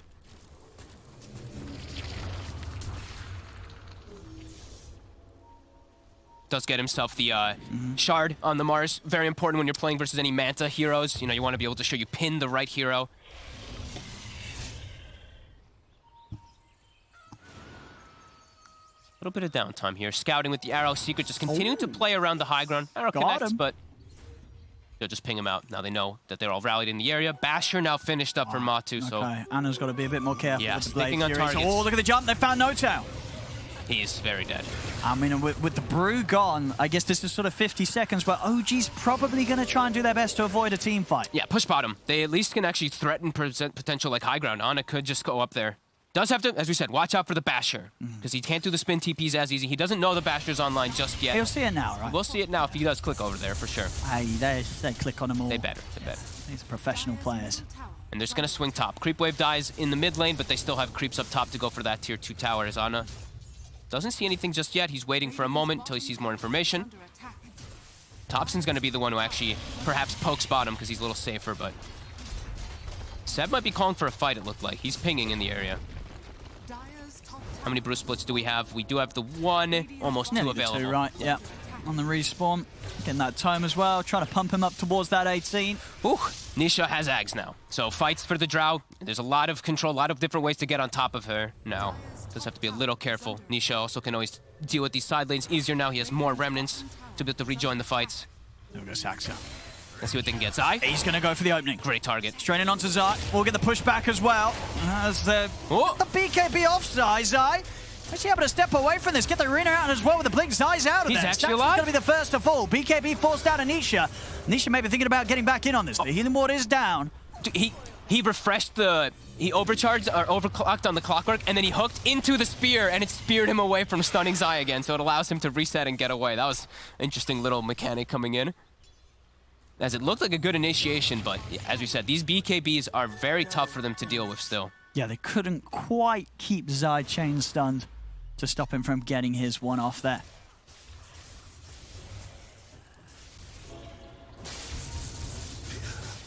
Yeah, Matu's still just sitting at the top. We'll see this once more as Stax are coming in with that newly purchased Aghanim's. He's gonna pop. He does it a little bit late with the overclock, so he doesn't connect it before that BKB comes up already. He hook shots and gets speared to his cog as it does hit. Although the stun connects, isn't able to get the secondary cogs to maybe trap Zai in place. Oh, that's true. What you feel like if he was a bit quicker on that, they could have probably stopped Zai getting the BKB off. I think he could have done it just a little bit faster. I think he maybe wanted to save it for the secondary go, but then realized, ah, crap, I need to actually use it to lock down Zai long enough. I like that he's, when you do save it like that, it shows like, he's bloodthirsty. He wants the next kill. Sure. I like that. He doesn't want to feel like he's needing to throw onto both. But well, the way the fights are going, the fact Secret have a 5k lead, it's definitely getting to the point where OG it's going to be rather important for them to just guarantee themselves a kill at the start of the fight. Otherwise, Secret's going to be likely to overrun them, especially with Matu just getting as big as he is and being such a, especially with his itemization in a fantastic place to carry up against this Jug and Drow. Yeah, and I love when I see people pick up this Mjolnir. Sometimes it doesn't make sense because there's no illusions and stuff like that, but so many small damage instances is something you have to remember too with Mjolnir. It's playing versus Darkseer, versus Cloak of Flames, versus Brewmaster Burns and stuff like this. That's so much damage. Heroes that are not BKB, this Mjolnir is going to start popping off, shooting lightning everywhere. OG? Checking out Roche. It's up in a second. This could be some clutch timing here. I mean, they can go for it. Keep the healing ward outside of the pit. And they see nothing on the map, so they're probably expecting some Secret's type of move coming in here. Zai? He's going to know it's there. He gets dispelled. Zai's ready to charge in. They're going to come up with the Omni Slash straight away onto Zai. Zai stepping away with the BKB. Anna, he's going to have the Omni Slash redirected, and that's the Omni Slash used to no avail, really. Doesn't really achieve much at all. Plus the Blade Fury tries to run, but matches in with the BKB straight on top of Thompson. They're trying to take down this Drow. Zai getting low, but he gets the spear off in time over towards Anna. Zai finally falls, but Anna's so low here as they'll lose the Jug. They will turn, though. Thompson's able to get the damage off onto Matumba Man as Matumba Man out of the game. No buyback available on him.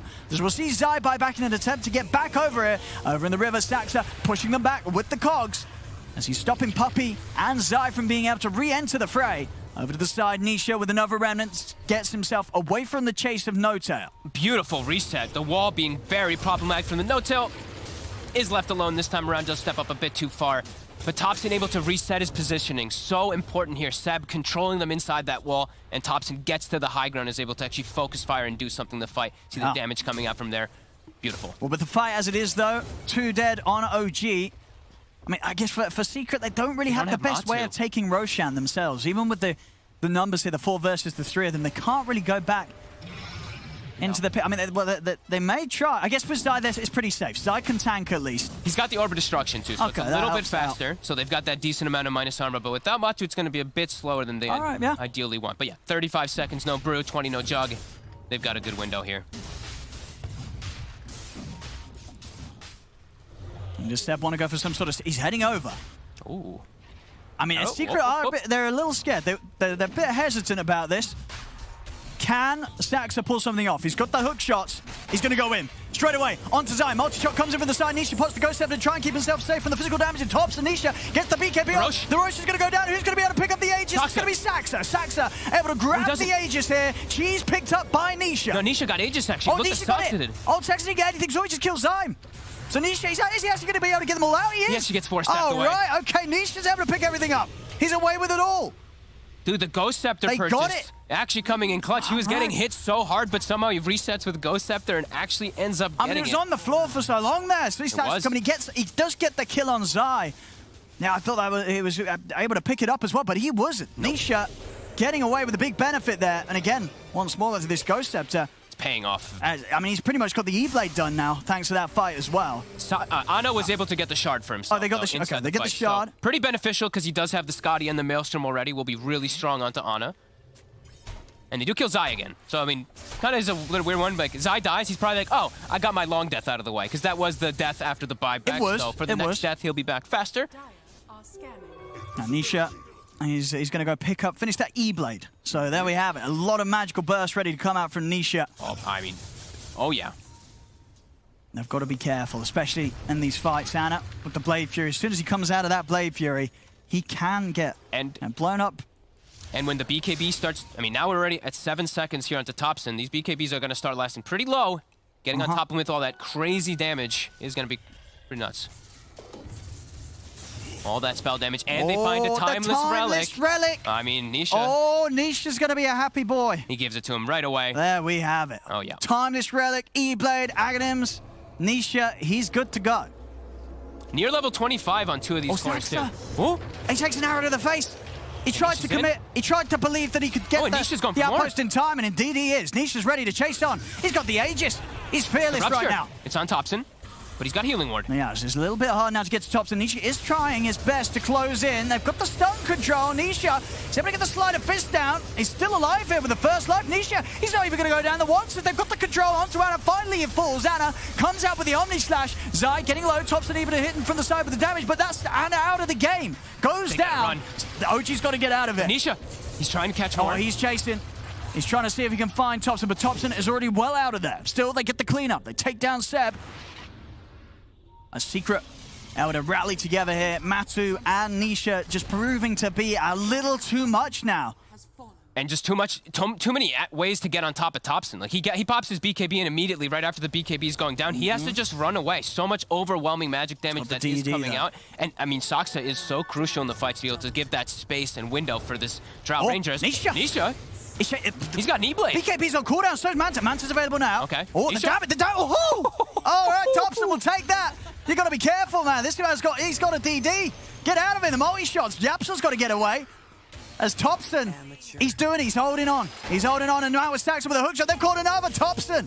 He'll pick up a second kill. Oh, my God. Well, they thought they were going to get a kill on that Drow, but nope. I mean, Topson was doing a whole lot in the early game. You sort of keeping it solid, having that high damage output in those fights that allowed OG to initially sort of pick themselves out of a bad place off the back of the laning stage. Then the mid game enters. Secret started to match the fights. Topson, though, he may have stuck around a little too long. He's got the BKB. Has he got any way of getting out? Tries to Hurricane Pike himself to safety, but he is gone. Well, there we have it. Just as I was talking Topson up, he decides to spend a little too long standing there. They're hitting the tier 2 tower. And now No-Tail as well. Likely to get ran down. He just gets speared. Zai. Couple phenomenal spears this game. Into the towers, just catching them off guard. And then he's ruptured. Can't BKB, can't reset away. As Nisha, you better tip Zai after you make your mistake. Zai making up for it himself. Really, beautifully. The back and forth continues just as it feels like OG's getting a bit of momentum back with the push of Topson, then bam. They just get shut down.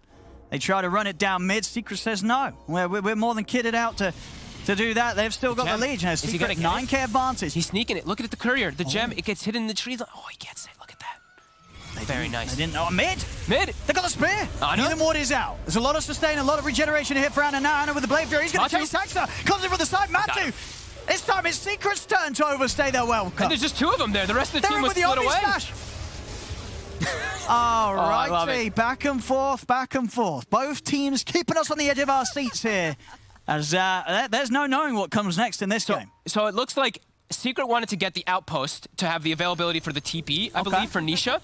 So they were split away. And then the other 2 go mid, and they get caught from a buyback from Saksa, just capitalizing on that. That's pretty wild. That is, I mean, pretty awesome to see. Just these quick little small understandings of where the positioning of the heroes are.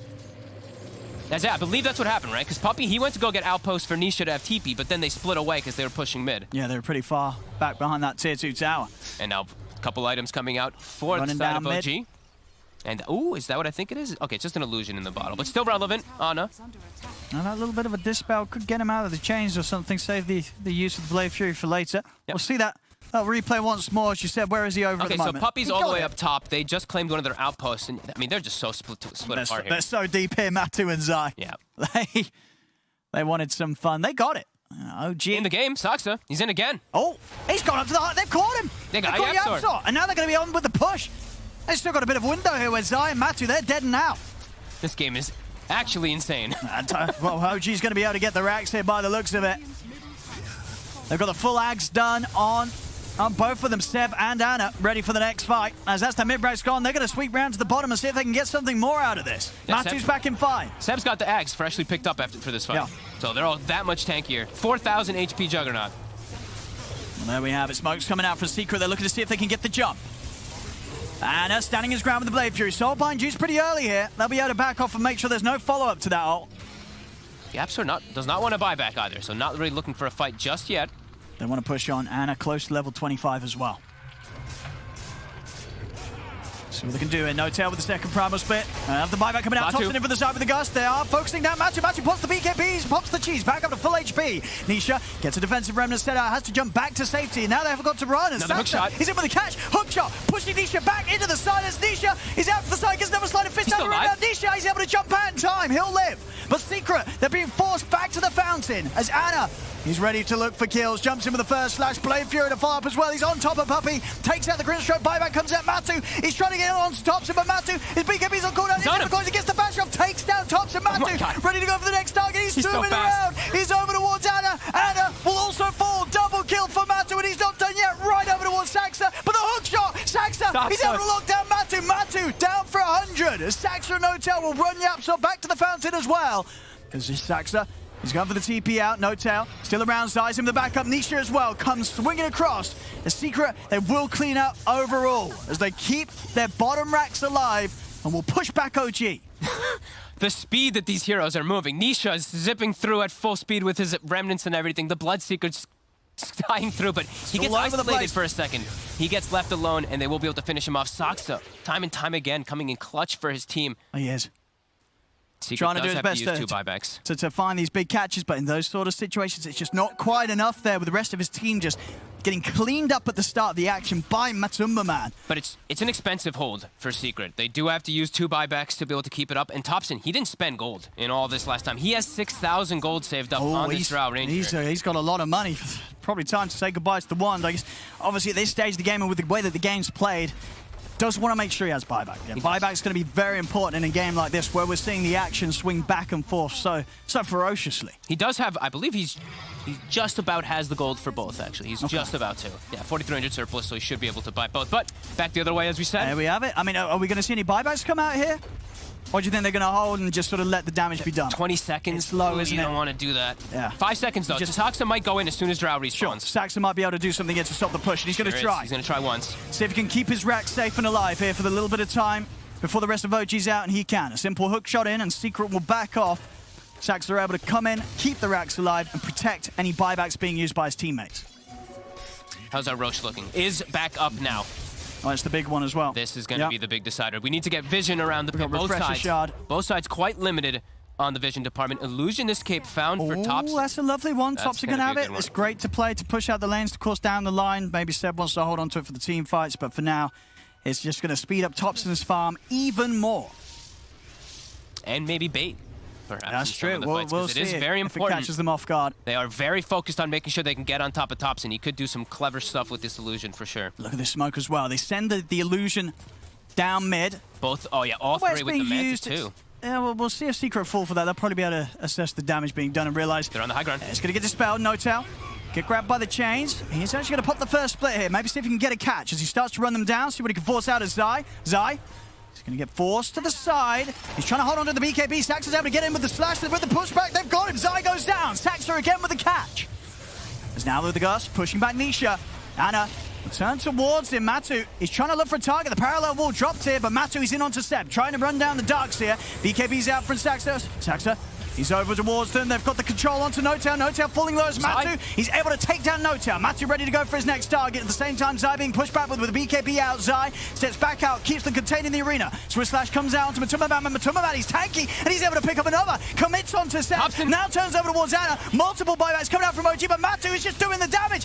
Thompson will fall. Saxa's got to run. Nisha's able to close the gap here with the remnants. Jump straight over towards Saxa. Matu, he's just taking them apart. Anna to fall. Saxon's going to get cleaned up as well. Triple kill for Matumbo Man. What a fight from Secret. Zai actually coming in so clutch. He jumps into the right side, splits up 3 heroes, all Cotton Stars, the Mars ult. They couldn't do anything to back up their teammates. Matu and Nisha able to clean up on left Matu's side. just doing so much damage. 15k damage done in that last team fight.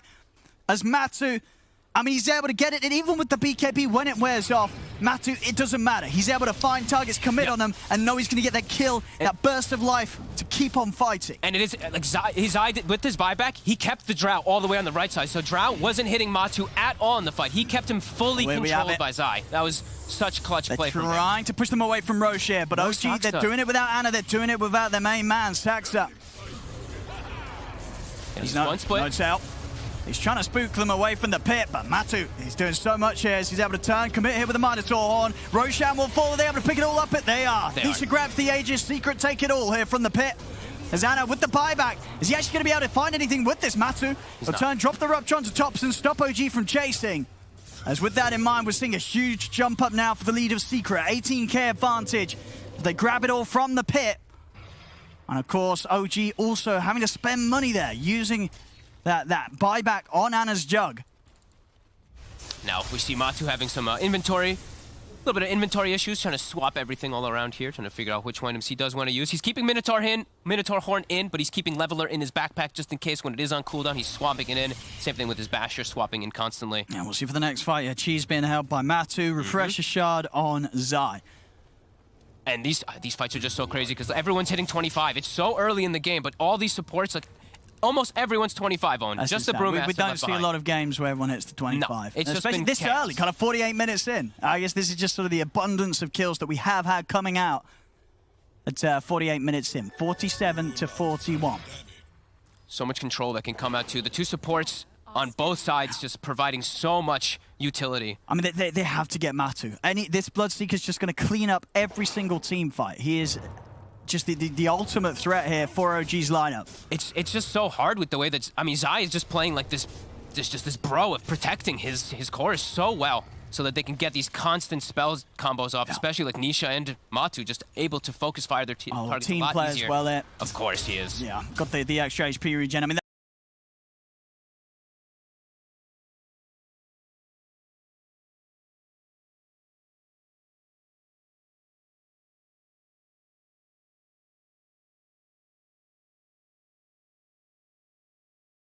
one side, if he gets illusions of these two, or even one of them in the fights, it could be really problematic. Also, the level 25, as we did see, you know, that ink wall radius massive, and everyone else also having those 25 talents, as we are seeing pointed out.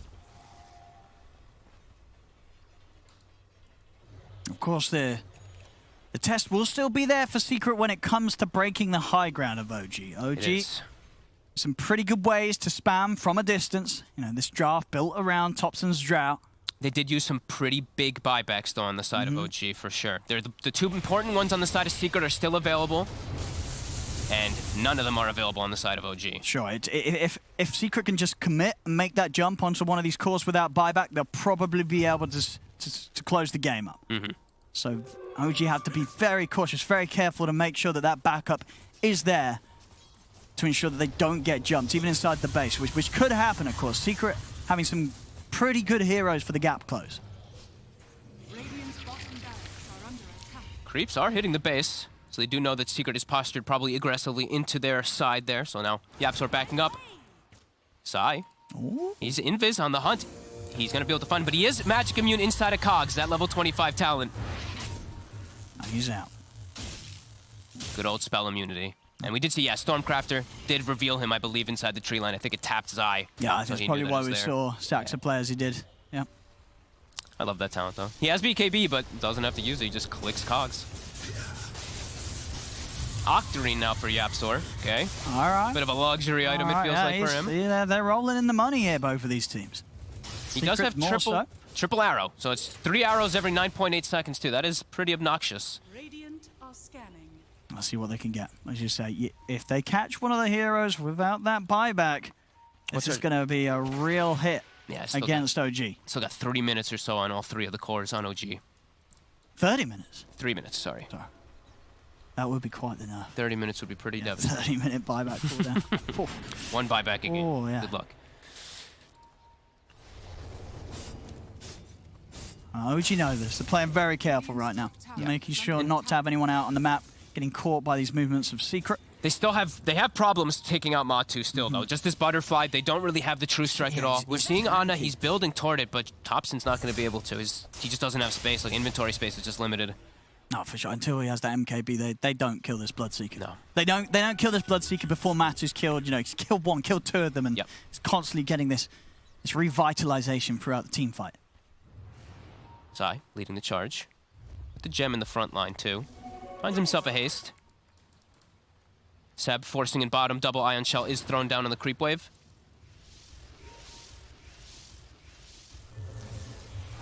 A little bit of a stall. Whew. A little bit of a slow down right now. For OG, as we talked about, you know, we know why they're not trying to look for action. I mean, is there anything that sort of Secret's waiting for? Is there a reason why we don't sort of see them just shove down a lane and try to go for the high ground? It's just a bit hard because of these double ion shells, these illusionist capes that keep getting sent down the lanes. It is a bit difficult for them to just force the issue fully here. Now they are rallied around bottom. Lane is in a decent spot here too as well in the top lane. There's still a tier 2 to take down here. Yep. Scouting out that heart, that triangle area with a blood bright. My god. Attack speed on Matu is absolutely ridiculous. He's got the shard too, as we see. High pure damage coming into play. And so much gold. Yeah, he's queuing up the MKB. He's going to have to get rid of something for that. Yeah, it's probably the save also, just in case. Like, if a fight happens, he dies first, he buys back, buys boots of travel, he can come back in the fight, stuff like that. You want to have to save, especially at this point. As lanes now becoming a problem again. Secret, they're going to have to back up, but OG, they've claimed high ground. Secret sees where that rocket came from, though, so they should know that OG's fully positioned on high ground. They're heading in here. We'll see Matu already. Matu's really low mana. He did manage to get the rupture off onto Ana. Over to the side, Saxa.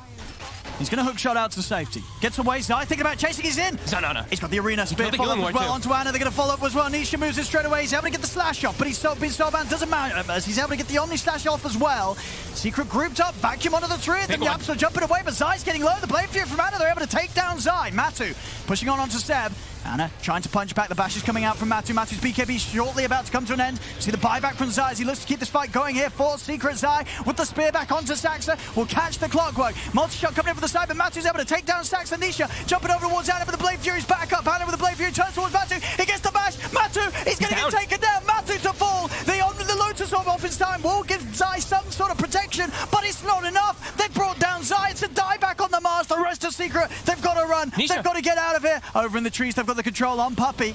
It's Puppy.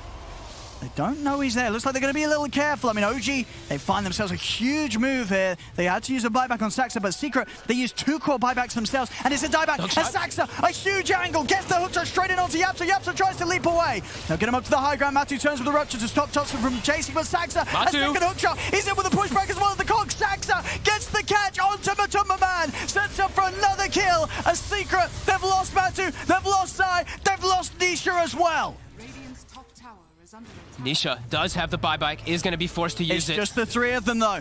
OG, they've got a big window now where there's no Zai, no Matu for the defensive. Thompson's in. So the E-Blade immediately out to the Drow, but the first tier 4's gone. Double arrow hit there from Yapso. They're trying to span the web as Yakso, he's in! Saxa is in with a hook shot on the back. Let's catch it, Yapso, catch it, Puppy, it's over! God. It is absolutely over! Wow, Saxa, just unbelievable plays from the clock with this game. From start to finish. Look at him instantly taking the headset on. He's like, yup, that was knows. me. That was me. Those were unbelievable fights. And my God, just the illusion, chaos, just everything coming into play. Even though Secret, they connect all these spells, they couldn't focus fire these heroes. When the double walls are down, there's just way too much going on. Nisha, I saw him in the fights. Throws a remnant, is just cutting back and forth across the fights, but they couldn't focus fire anything. While we did see No-Tail, he did work also on Brew. He was able to control the backlines, keep this Grimstroke controlled throughout the majority of that last fight, and they're able to actually stick onto Matumba long enough. My God, that is an excellent start to a series, though. 48-49, 55 minutes. Pretty wild game one, and a game that you couldn't really tell who was going to take it right up until the closing minutes there. That last fight where, of course, Secret scores die without buyback. I mean, it was always getting to that stage of the game where, I mean, that's all it would take, right? 1 or 2 of these cores to make that move, be out of the game. You know that the other team's going to be able to clean up. And yeah, as you said, that last team fight, OG able to pull it together despite in the mid-game, Secret themselves being able to outplay for the most part, keep Matu alive. when it mattered most, though, in that last engagement, they couldn't quite do it. They couldn't protect Matu that time round. Even with that attempted buyback from Zai, just didn't swing the fight in their favor. No, he couldn't. And I mean, honestly, like, the Grimstroke gets controlled throughout the majority of it. They did a great job of controlling backline and OG, and did see a little bit of damage, perhaps somehow becoming the issue there in that last there for Secret. Yes, just a little too long to sort of get it all out and get it all done. And incredible stuff and team play from both teams. But of course, OG coming out on top here. And as we say, Saxa definitely making the magic happen on the clock. Of course, was picked early. Doesn't matter. Still able to have incredible impact from start to finish there. And yeah, with the highest kill involvement out of the team, involved in 42 of the 49 kills there, Saxa. Oh my God, that's crazy. You got to watch out for that Saxa clock, definitely, in the rest of the series if it comes through again. I'll Secret take it away. But there we go, ladies and gentlemen. Game one, only game one. We're going to have much more Dota from these two teams to come. But game one, OG will take it against Secret. What an amazing start to this best of three. I can't wait for game two, but first, of course, we're going to talk about that game one. We're going to sing Saxa's praises and more, all that, after the break.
when the draft was done, we said Secret will want structure and OG will want chaos.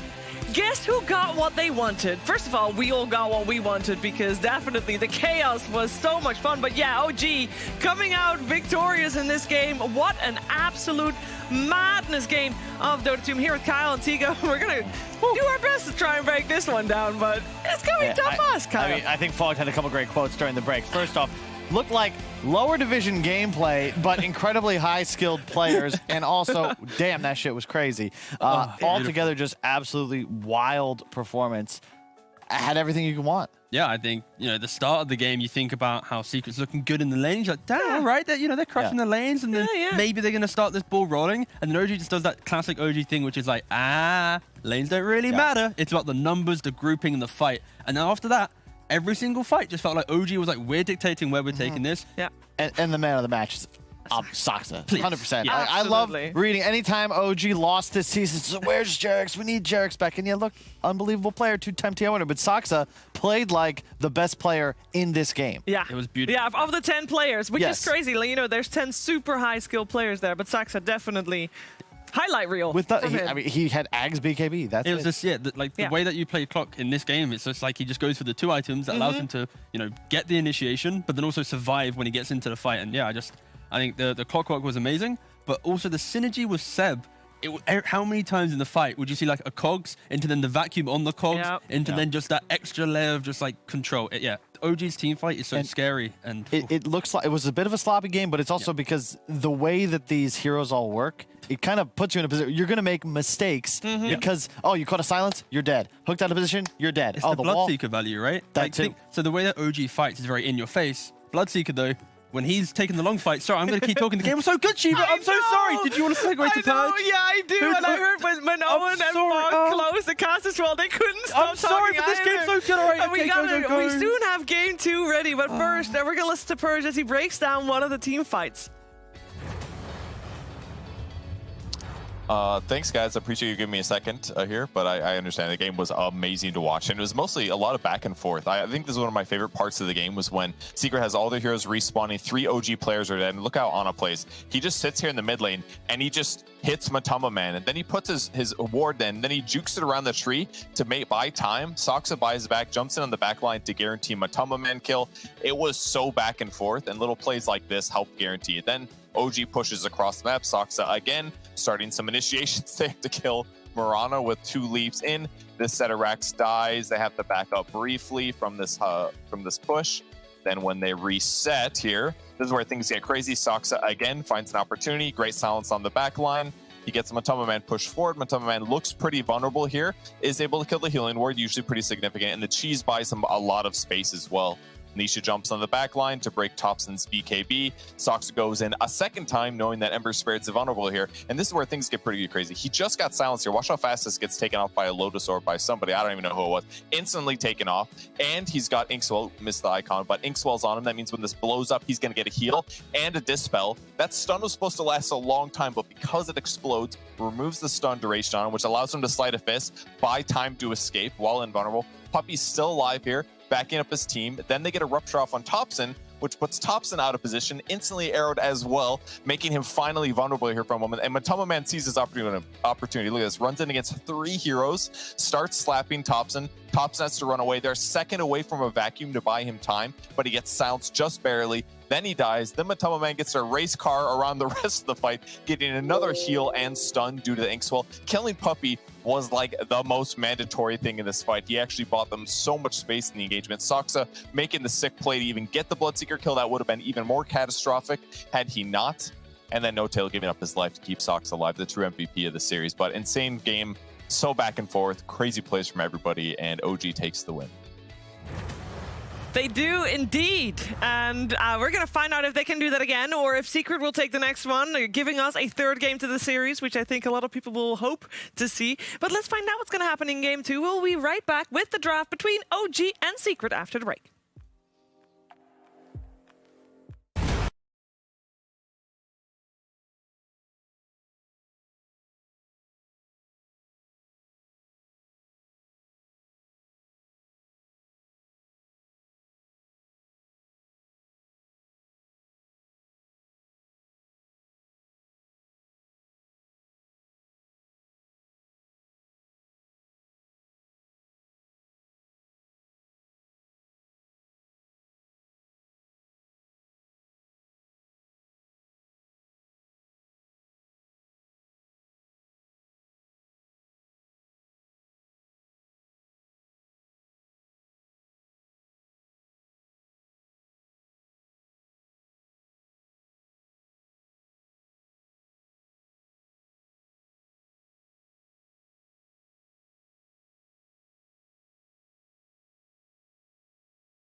game of this best of 3 series gave us super high expectations for the second game coming your way. We have Team Secret and OG.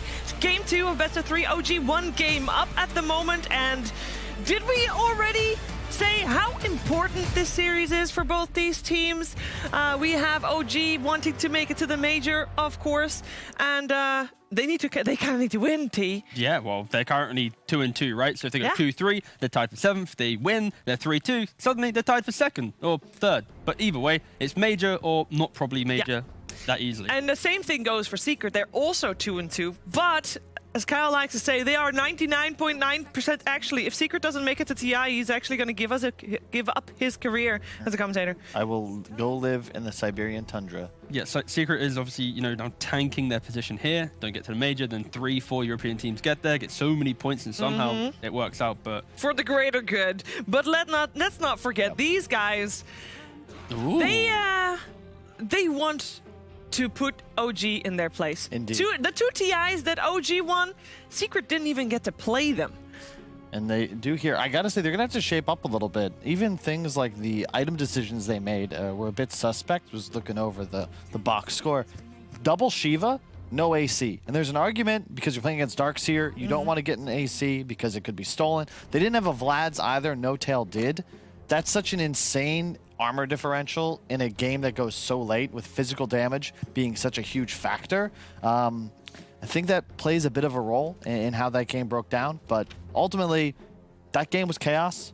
It was. It was OG. It was beautiful chaos, honestly. Yeah, like it's a rare time that you see Zai finish a game like 4-16, right? Yeah. Where his game's so hard, he's rushing the BKB just to have any confidence of fighting, and that's kind of where OG, in their best form, they can break down these kind of slower paced teams. And I think for Secret, it's how they bounce back against that aggression. Warlock is one of those I answers. was gonna say. Don't worry, I knew what you're saying, Carl. You were on the same page here. So this is exactly, if you just played a game like that, nearly 2 kills per minute average, and your Team Secret, you're thinking, okay, first off, we're gonna just stabilize our safe lane. Pretty tough to lose if you can just spam heal your carry and chill. But in addition, OG wants to run you with 5 heroes, drop a golem, hit him with a Fatal Bonds. Like, you're gonna start winning team fights. And then they go for the Alchemist. Wow. Oof, okay. We've seen OG run the Alchemist primarily as an offlane. Yeah. I don't know if we've seen it actually in the carry role as of yet, but again, it's mainly... Not this season yet. Sure, yeah, and that's the main thing here. This is just so OG, man. It's going to be an offlane out. Bunch of cheesers. All right? I mean, the last time they brought it together with the Illusions line and as well. Alchemist. Well, we yet to see our Dragon Lance for Thompson yet. Yeah, Please, I'm excited to see what hero he's going to whip out for that one. So the last He's time they given up, played he this, played. it was against the Hellbear Smashers, and they also ran a Lion Alchemist lane. But it's with the Hellbear Smashers, and they definitely gave OG a little bit more freedom to do as they pleased. Well, the main thing here is the idea of Lion Alk was popularized in Season 1, and the reason was the weakness of Alk and the aggression that he may face in lane is offset by Lion with boots, playing off Earthspike, playing off Hex, and just being able to just keep the Alk alive. And then naturally, you then just make stacks and just play a casual 4 game. It does force, this is what's so interesting about the hero, because it could just be a carry, right? But you're going to force Secret to ban out Ags carriers. Yeah. Gyro, Monkey King, I think must bans. Juggernaut as well, to some degree. Perhaps. I'm trying to rack my brain on what the Season 1 ones were, but yeah, it was Gyro, Voice Monkey, Spirit was done once as well. But but it Gyro wasn't that Monkey, good. we saw Gyro it on Monkey were Slark. But Gyro Monkey is just because it makes the hero tankier. Yeah. And farm faster and fight better. If you're curious which one they paired up with it this season, it was Slark. Slark, yeah. But okay, so last season, I'm looking at it now. They tried it with Luna, obviously the Gyro, the Monkey. They had a very that was the wonkiest one, the DK Arc Alkaline. What the? Not again for that one. Obviously, Arc is out of the question, but hey, they got creative in that one. That's for sure. Hey, alchemy is a lost art for a reason, okay? You don't always get it right. It's tough to make gold. Well, that's kind of like the OG thing, right? It's like when they get to the Thompson pick, they look at him and go, "What have you been playing in your pubs this week, mate?" And then he's like, "I'm feeling drought." Bam, they just pick it. It's that confidence which makes and breaks this team. He did play a hell of a drought. I like the build too. It's the way that we kind of expected with a blink at some point. The Manta buff, I think, is another reason Drow might look stronger. And of course, Dragonlance. Alas, Secret taking a little bit of time with their next ban to go for the buck. I think the main thing for Secret is when they have Warlock Mars opening, it is so good against a skirmishing fight But again, Oh. it's the simple fact they have no cheap lockdown. That is what they're scared of. I bet if they don't ban Monkey, they just take it third. Lane it Like against Secret the, themselves? Yeah, lane it Sure. against Alchemist. They might. Monkey is one of the least successful heroes in upper division this season for Europe. Yeah, again, the main thing is, of course, Monkey now with the Ags doesn't insta-take Roshan by itself. But I guess you can offset that with the fact that in regards to the Alchemist strat, with Acid Spray, with a potential Solar Crest on someone else, you still can take Roshan at some point, therefore kind of bringing the hero back into an Aegis kind of position, which he kind of relies on when he is playing with an Alchemist and that quick Ags. We also got OG taking quite a bit of time with their last ban here. Is there anything in particular that they should be worried about now that we know, we got the arena coming out, we got the Warlock, Golem, and of course Fatal Bonds there too. I love the Bloodseeker ban, just because I think in that previous game, how many times in these long drawn-out fights did you see Matumban go from like 100 HP to half HP, to then OG being like nearly dead, and him zipping around at like a bajillion miles per hour, and that alone is so hard to deal with, and yeah, it made the game so fun. OG, I think, just spent nearly all their reserve time on the second banning phase. Secret also spending at least their basic time on each and every ban, so treating this second phase with a lot of respect. And this is the critical spot. Ban into pick for Secret. They take out the Leshrac. It's a hero that maybe with an Ags could be interesting. Oh, they take the Slark instead. Okay. So they've ignored Monkey as an option, of course, because they guess the nerfs are too hard, and bam.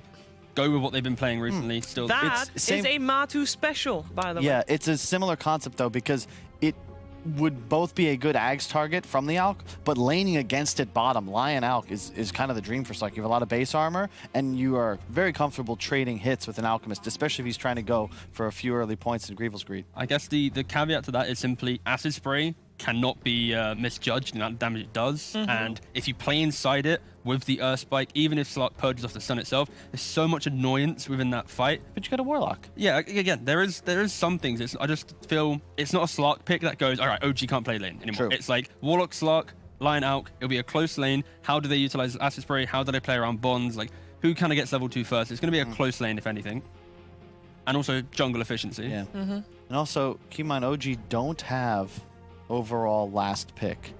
So, like... They do not. They went for the line first themselves, so overall last pick going and that means Secret now committing to saving last pick for what we'd expect as Nisha's hero, though the Mars could go mid. But you shouldn't, you should see what OG is looking to do. You'll know if this is an out carry or not before you have to commit to your win condition. Because we are still assuming that that's going to be the case, right? That this is the Lion Alchemist, that this is the offlane for OG. Yeah. I mean, no matter what OG plan with the Alchemist. Ooh. Interesting. Sorry. No, I agree. Me and she were like, ooh, look at that. Whatever OG plan with the Alchemist, it's the same concept of something's becoming a hyper carry. It's just a matter of the Alk being at that himself or handing it off to whatever Ana's playing. And yeah, we don't see many Daz. Have we even seen it, Daz? Yes, we have. We've seen it actually win on the Hellbear Smashers. One of the few games they won right after the patch. This was the hero people went to. It's like, oh, Dazzle's so good right now. Dazzle feels amazing. And then they played it off lane. So it was actually Rasmus playing it on the off lane, and it worked out. The question is this... I know T is heavily scrolling. Is this the core? I can hear Paul giggling. He's like, yeah, okay. Puppy's mad at being ran at. Yeah. Because this is just like it is. Straight up area denial. Arena, Golem, Egg. Like, come on, please. Try that again. Exactly. It's very strong in the regards to if you take this fight, we will crush you in the fight. But my fear is simply the Slark has to be able to survive in the fight and then move forward because... Yeah, but he's got to build up all the stacks. All right, I had a quick little bit of research. Just want to see the Dazzle. It is normally just a 5 position. Nota's played a couple times in his pubs. Okay. Simple, mana boots, goes for a casual shard for the Hex, and now they pair it with an illusion hero. All the illusions around them, the Hill Bomb. Yep. It's going to be OG fight. If they can punish the cooldowns, Secret ever wastes a Golem, an Arena, an Egg. Yep. That's when that Secret draft gets picked apart. Right now, again, Secret, they banned Lesh themselves, arguably the best answer to a PL on this spot. That's true. They don't have a tool against an Illusion Army right now, especially if you get the added bonus of an Ags handed to you with the heal behind you. It's like the Ember pick once again, right? You just need to have someone who he can buy Shivas, he has a bit of magic damage, and can apply some pressure because Secret's draft, it is very scary once they get over the hurdle of relying on just their spells to enter the fight. If they have a hero that can kind of bridge that, then they'll be taking this game again to a very late state. But late state of the game, isn't PL still gonna run away with it? This is kind of the game where Slark will always murder a Lion, a Dazzle, some Yeah. Sacrificial Alk will feel pressured. And on the flip side of PL, he will always just overwhelm the likes of a Warlock at Egg. He can disconnect from the engagement. Do you think having Dazzle will reveal the real PL this game? I mean, it could happen. It could happen. Or Counter how about, synergy. we saw earlier today an SD disrupt a void, you micro his own illusion away. How about if you grave the wrong guy? I like I was thinking that. Yeah. Okay, so the Ags now, remember, is really weird. You mean for PL? Yeah. It's just kind of The like juxtapose illusions. active. Yeah. Yeah. It destroys all of your only juxtapose illusions and then creates the maximum illusions with an extra 10 seconds on a 60-second cooldown. So That's a lot of illusion. it's something I haven't actually seen before. I have not seen a PL Ags in a game that I've covered, but it does seem pretty sick. If you consider that there's going to be the heal bomb, imagine just a one button, all illusions, run in with a diffusal. Right. Isn't also Curveball. Dazzle with Ags really good? Even like, doesn't it dispel everything on the heal, or is that the shard? I guess that could be the curveball here, because like the PL Ags, it seems a bit Gets rid of the fatal bit bombs. underwhelming. But what happens here if it's actually just like some Is it? Dazzle mid situation? But they can't clear illusions. I wouldn't call it underwhelming. If you have diffusal heart, I mean, yeah, but like phone in it 18-second the illusions. key thing here is when if PL gets an early Ags, is it like a Gyrocopter? Is it like a Jug? It's not. It's when he has 2-3 items, which completely mitigates the idea of Alk Ags, right? We still don't know who's mid, because Snapfire could also be core. Kinda. I think this is for sure some type of maybe flex, but I think Topson Snapfire, a Yeah. Dazzle 5, then you have the pairing of Heal Oh, Bomb of PL. course. Yeah, core Snapfire. He could buy a Dragon Lance and then kill the egg from afar. Exactly. And then Lil Shredder, Egg no more, and then they go for a Zeus. Yeah, no, you have to.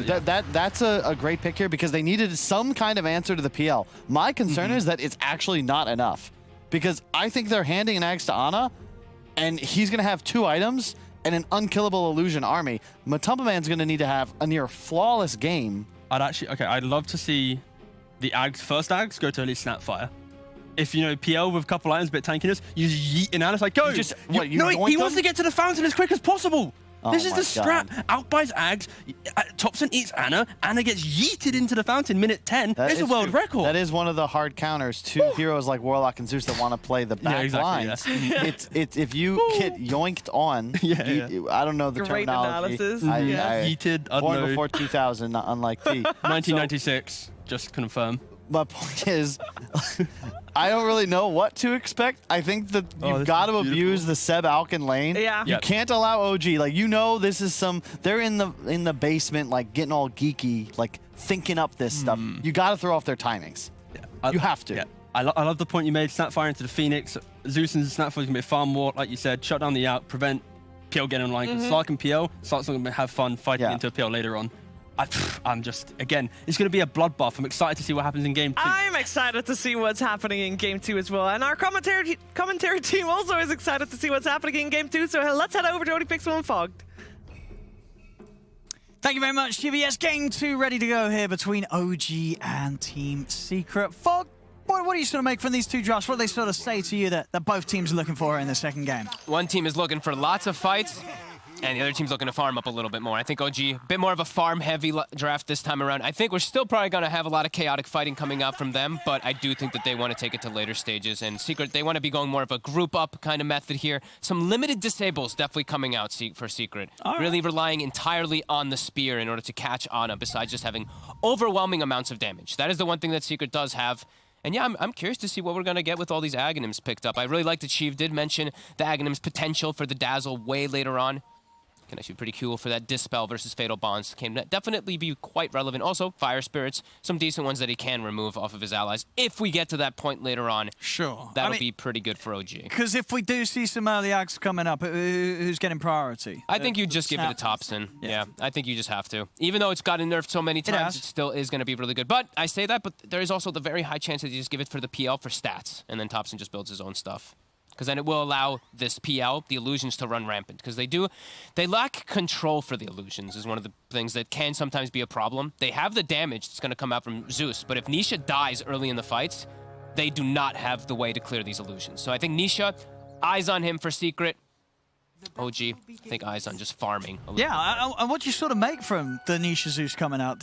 Yeah, a mid-hero that we're not seeing nowadays. They needed something for illusions. Everything else was banned, right? Like Leshrac, gone. I think they tried Tinker once before, but it did not work out whatsoever. It's also not as good versus PL. It's more versus like these Terror Blades. But Zeus can be kind of similar. But yeah, we'll see if what Nisha's able to do. As I feel like mid's going to be kind of just like this farm war. I think bottom is going to be the really fun one that I'm going to be looking out for. See how the poke and prod comes out, right? The acid spray versus the essence shift, the heal versus the control under the acid spray. And we'll see. And up on this top lane. I mean, do you expect Chapsor and Zai to be able to slow Anna's early game up quite a lot? This is a really good lane, really strong lane versus the Dazzle and the Phantom Lancer. You have a very hard time securing last hits versus this. Mars always just going to bully you. Every time you walk up for last hit, you eat a Fire Spirit / Rebuke. I do think this is going to be a bit of a tough one for OG up here. No, we'll see. Because, I mean, obviously last game, OG, they had a couple of rough side lanes. It did not matter in the grand scheme of things. It did. It did not. That's true. And we see there are 3 denies up top. 2 range creep denies already coming out for Zai and Yapzor. So really solid for the first 2 waves. 8 last hits on Nisha. He gets every single one of them in the mid lane.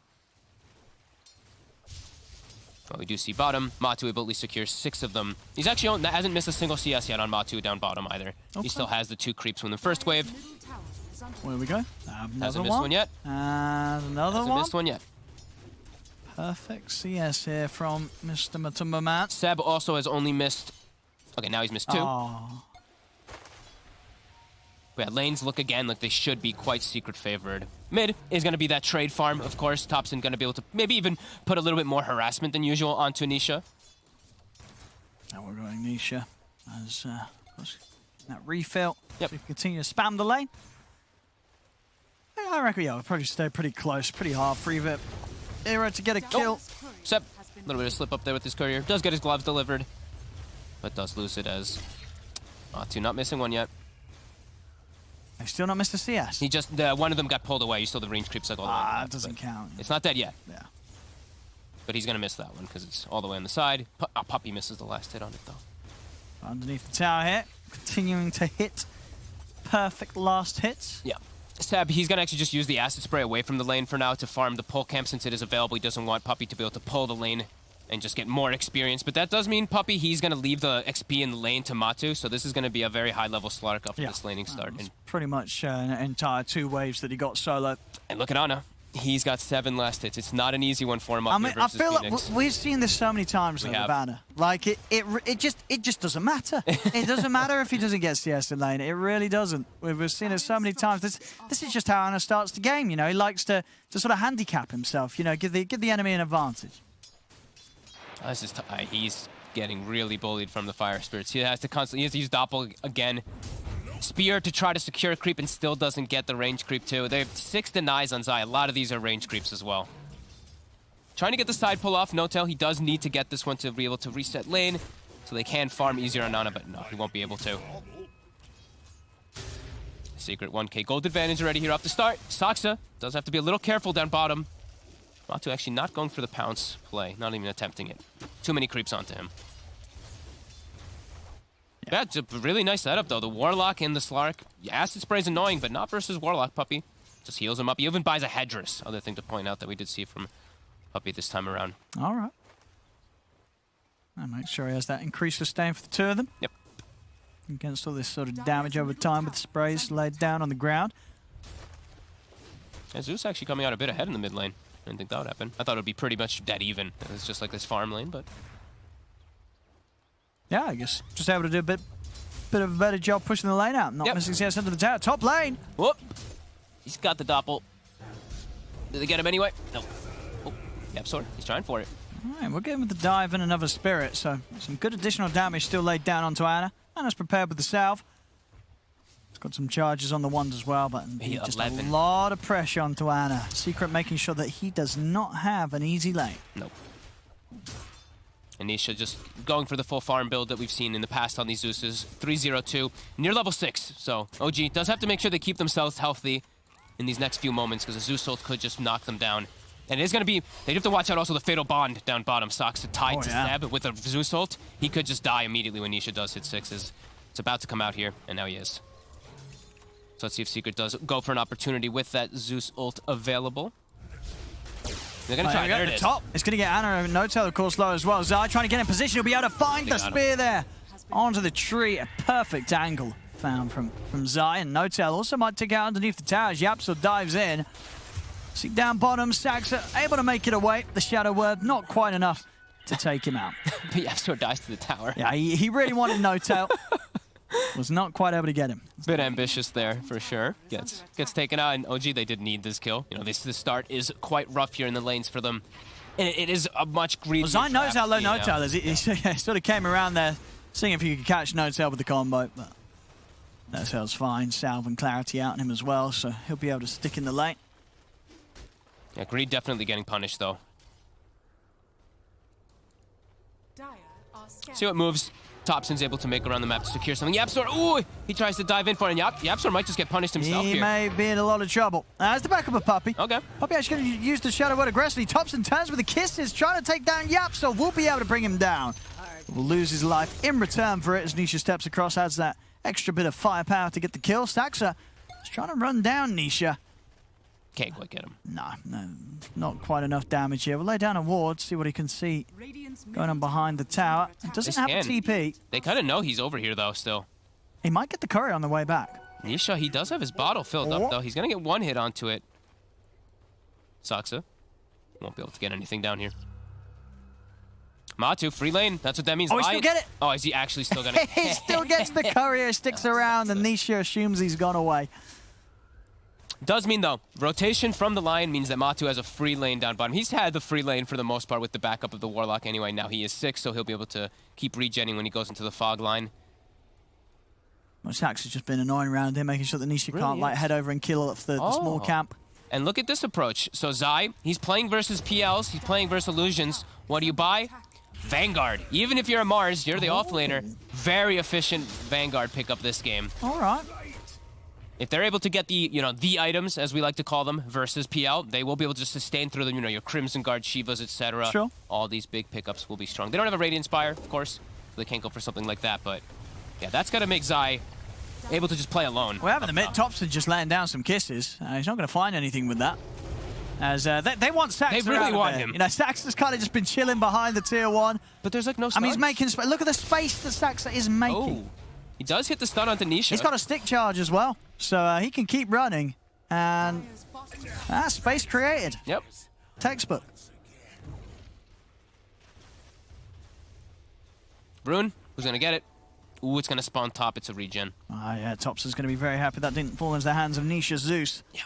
How's their stacks looking? Seb doesn't quite have any for himself, just starting his own individual double stack, and those were from just the lane that they had been pulling earlier. So we see Top No Tail farming that one. Topson getting burned down a little bit, but he's just fine. And yeah, look at Zai. Like, he takes 0 damage under the tower here. He is poison touched with the tower beating on him, with the PL beating on him, but I think he's got a Vanguard. I don't think he can die.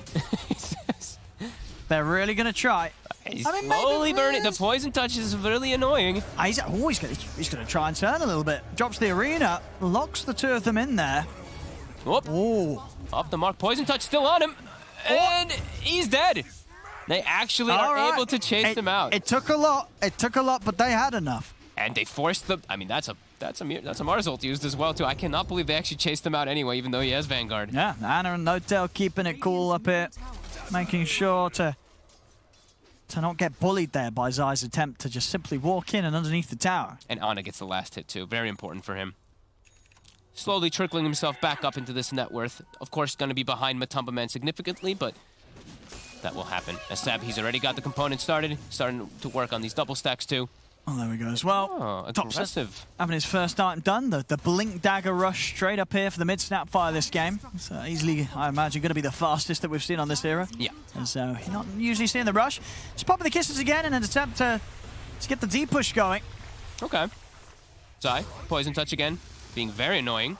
The cookie. I mean, they have the damage. They're doing a lot of damage with the 3 of them. The minus armor stacking up, of course. All right. Same time down bottom, Matu was able to take down the tower, take out Saxa. But OG making some good moves as a unit. And bullying Xayah a couple of times now where, I mean, that's definitely got to hurt a bit, right? You've gone in for this Vanguard purchase, but it's not actually saved you in a couple of situations. No, and now Ana is recovered, and Notel, he's got Medallion and bad Juju, so your Vanguard actually is not as effective as usual, because Vanguard works better when you have actual armor, but now he has none. Is Topson. Lovely little moves there. Gets him with just the tip of the Scatter Blast, sets up with the Illusion and the Cookie in to chase down Nisha. Notel, he'll try and give his life here to give Topson the space to get out. His Blink's getting cancelled. The Shadow Word. They're going to drop the rock as well. Make sure that Topson doesn't get out of this. So Secret, they'll be able to clean up the two of them as Matu starts to build up the permanent stacks. Big important target. Now Matu, he's going to know that there's ward vision down here too. Or he should, as he's walking and his Shadow Dance was not active. So they should know that there is vision around here as we see Puppy start to work on the stacks that he did bring out earlier with his Golem. He's going to farm a triple stack. Making the move toward top. Nisha wants to slow down Ana a bit, who, as we said, completely recovered off of that kill. As we've come used to sort of seeing from Ana every time. It really doesn't matter that first 5 minutes of laning. Ana will pretty much recover every single time. Yeah, and Zai definitely have to be kicking himself a little bit just for giving up those kills. After he gets Vanguard, he probably felt like, man, I'm immortal now. But yeah, definitely going to be showing that he is a lot more vulnerable. Max Poison Touch now finished also on Notel. Topson, quick blink dodge there for the spit. Here he's tanking. And he does catch the two of them because of it. Oh, but Topson's out with a cookie. Nice cookie. He's able to jump over the wall, get himself to safety. Saxo will fall, but OG able to make sure they don't lose anything bigger here. And OG, they do have to be careful when this many heroes turn up. As we mentioned, OG, this time around, not really having this big team fight lineup. So I feel like when Secret, they do have like 4 or 5, it's going to be much harder. As the kisses? We're seeing as well, Topson just very happy to just lay down kisses to sort of keep Secret on their toes. Not really looking to save the ultimate for any big engagement, because I guess as the mid, he knows most of the time when he's needed in a rush, he's got to be the man to jump in on the front line. So more than happy to just throw down the kisses and just try and shake Secret up a little bit. Yeah, and it's just team fights are really not what they're looking for. They're looking for these like small little engagements like this. Straight in. They can catch. Very nice setup there with 2-man Scatter Blast down the Cookie's eye. Trying to turn, gets the spear off onto Ana. Will manage to clip into the tree. Matu's in, pounces forward. Has he got enough control? But the grave comes out. Ana will be saved here. Notel able to get Ana back to safety. Saxon just walks in, a finger to the face of Zai. As Zai falls yet again. OG to take another kill. Oh, so close, Topson. And he actually survives. I mean, these heals, as we saw there, clutch save from Notel. Did he get salved up or something? Just healed up while they were going for kills? Something did heal him up a considerable amount there before that. Yeah, because that ulti came out, but Tango's. They're really doing it there for Ana. Notel backing him up, keeping him alive. They kept the tower alive. That's the important thing. Even though Secret, they brought the whole unit with these big ultis up there, they still were able to keep it up as... Let's see, is it a salve that did keep him up? Or is it just Tangos? Okay, they just keep him up with Tangos. And, 2 HP! So low. 2 HP, ladies and gentlemen. Look at it. Oh, my God. 2 HP. I saw it. You saw it. We all saw it. 2 Everything. HP. Strength treads. Oh, it's 1. It was 1 HP. It was 1. Oh, my goodness. 1 HP, ladies and gentlemen. Take a print screen. Oh, my God. 1 Are you HP. kidding me? Seb, he tries to defend the tower a little bit longer. All right. Go down, up 1 HP. 1 HP. Oh, my goodness. You don't get any closer than that. And oh, look at this. Interesting. He doesn't rush. Yeah. What we got? He rushed a pipe. So the overwhelming magic damage. He's actually gone for a pipe for his team to be able to fight around him, perhaps. Okay. It's nice. It is all magic, really. It is all magic. It's all magic. Pipe of Insight's going to offer that answer. Yep, the magic resistor is going to always be nice for the PL. And as we said, you know, it's not really the same sort of time where an Ags on the Snapfire Rush is going to be... Yeah, it's not what it once was. No, and so the Ags has fallen down in priority. You have got some great Ags on the team, but nothing that I feel Seb would have really wanted to rush out super fast. This pipe, this sort of more utility build-up, it's going to offer a lot more for his team at this stage. Yeah, no, definitely. This is definitely cool. And he's not even going to build it next. He's going to just go for his own item build. Next is Medallion, then he's going to go for an Halberd, it looks like, if he does complete for this too. So just looking for his own game rather than buffing up. As we said, Monkey King Gyro, those are the 2 big ones that we've seen. Also the Slark that we saw stolen from Secret, those are the big Ags carriers. So yeah. And at least with this he can turn up to the team fight, because if he's walking around with an empty inventory and an Ags on someone, he's just going to be free food to the team fight combo of Secret. They get the jump on Saxa. See Matu try and step up for more. He's going to look to get on top of Seb, but there's Thompson in with the blast, trying to push Matu back. Matu doesn't want to dive any further. They're back behind the safety of the tier 2 tower. OG Secret will back off. Zai. Waiting for somebody to walk up here. They have so much team fight, as we've said, some Secret. Thompson, he's just going to throw those. He does reveal himself, though. Matu's going to run straight in. He's going to try and commit with the pounce straight away onto Thompson. Thompson gets the cookie off. Will stun Matu momentarily over to the side. The arena catches No-Tail. Now Seb. He's in a bit of an awkward spot here. Have they got any way of getting him out? I don't think so. They're going to pop the egg. Seb stepping away. Thompson, he's able to turn. He gets it. Over. Thompson, he's got the attacks to take it out. As Seb, he's actually fine. They had the backup coming in for OG. Another cookie comes into play. Anna's trying to commit. A great stun from the high ground comes out from Saxa into the concoction. They hold back Matuma Man. Anna's going to be able to jump up to the high ground. He is away. My God. Such good hold of the tower there. Zai stepping up too far over his bounds, and the egg. Gotta watch out when you're playing versus Little Shredder. Yeah, it's going to get taken out every single time. Thompson's going to be quick on it. Very hard to really evident because he has that blink. He's always going to be able to position himself in range of the egg. And when you have like just no stuns really on your team, the only stun you have is Zai. That's the only one that you have to cover, him or the wall. It has to be one or the other to be able to protect that egg for themselves.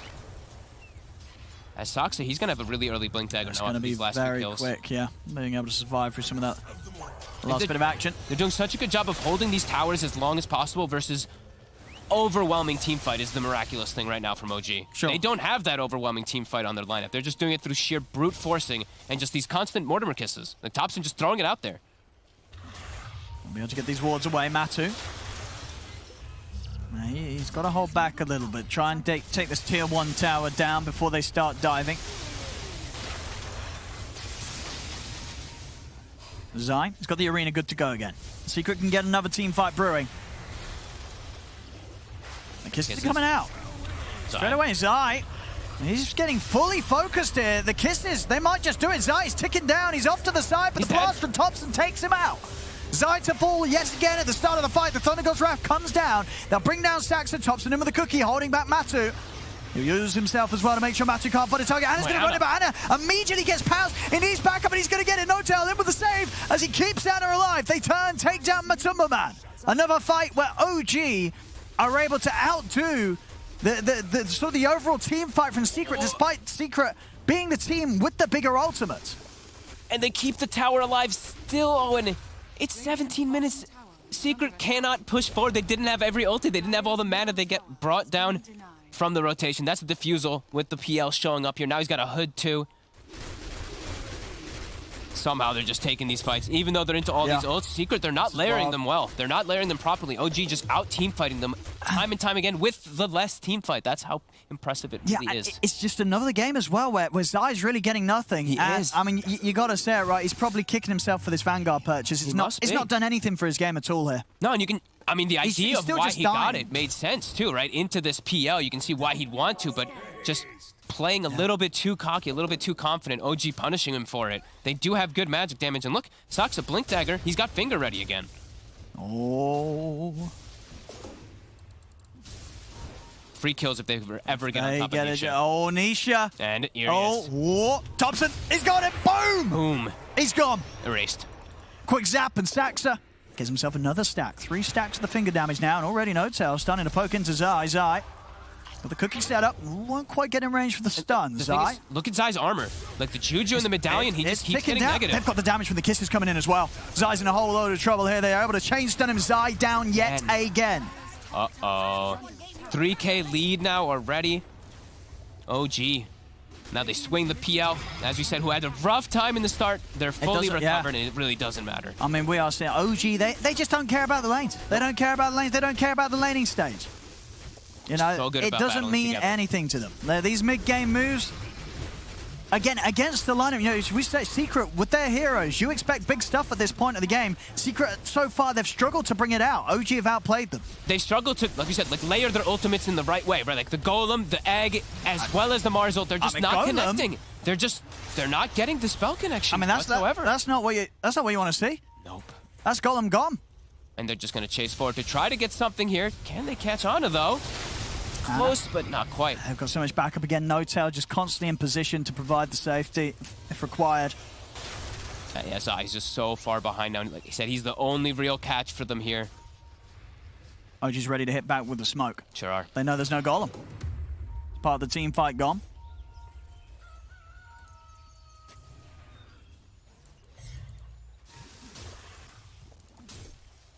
Yapster is very farmed because of the fact that there is a struggle coming out. Oh, Thompson, he finds him! Thompson finds him again? He finds him in the trees! They hunt down Nisha. I guess he knew he was sort of playing on this half of the map. He just went straight for him in the tree line. I don't know if we saw maybe nuke out the creep wave. But they knew he was there. They knew his exact position there. Thompson just straight on top of him. OG's starting to run away with this. Like, this PL getting so much base, Alk getting so much space too, and yeah, let's see this. He's pinging him. He knows. Yeah, he showed in the way, but Nisha, he hung around for a second, but Thompson, he gets on him. 0.4. I mean, it's those sort of moves that when you're made it, you've got to sort of hands on the cube and say, well, what can I do? Yep. If he's going to hunt me down like that, how on earth do you survive out on the map if Thompson's going to be able to find you every time like that? And with such an interesting build, too. Something I've never seen. Like, the Blink I've seen a couple times, but Blink and Yules, just brown boots from your mid laner. Definitely not seen this. No, this is the sort of build, where Thompson, he knows that he's having a good game. And these are just the perfect items to sort of just get a whole lot achieved on your own, especially when you're ahead. He's on top of Yapsor. He's going for him as well by himself. Can't quite finish him off, but gets him down to 300 HP. Now Yapsor has to panic, go back to base. Gets them away from Roche. Yeah, gives the space here for Ana. And they've got the double. They've got the medallion, they've got the solar crest, so the buff up minus armors is all going to be there. The Jujus as well. And now he is going to start queuing out those Aghanims. They've got to do something about this secret. He's coming out Zai. He's going to catch No-Tail, but No-Tail's able to get the self-shallow grave off. Ana's still trying to commit to finish off Roche. Who's going to be able to take it? Thompson as well. They get it. OG's able to take both the Roche, get the Aegis onto Ana, and now Ana's ready to start cleaning up kills. Stays on top of Zai. Zai goes down once more. Stun out onto the Phoenix. Think of the figure off for Yapsor. He's not going to be even able to get the egg off. As Ana, he's not even going to fall the once. He's able to push on here. The heals from No-Tail keeping him alive. Matu's got to run, but Saks is there. He's waiting on the high ground. He's more than ready for Matu to enter straight into his face. He's got the Hex. They've got the catch. Matu to go down once again, as once more OG just completely outplaying Secret in the engagements. Every single time. Saksa, this time he knows. He's like, all right, guys, we got to watch out. Yapsor comes in with the egg. Nope, just kidding. Get the full control, get the burst. And Nisha, he's not even there for the fight. He's trying to get his farm online. OG, they're just, TP they was really still cooldown, I guess, yeah. Snowballing out of control here in this game. Just such better execution inside of these team fights.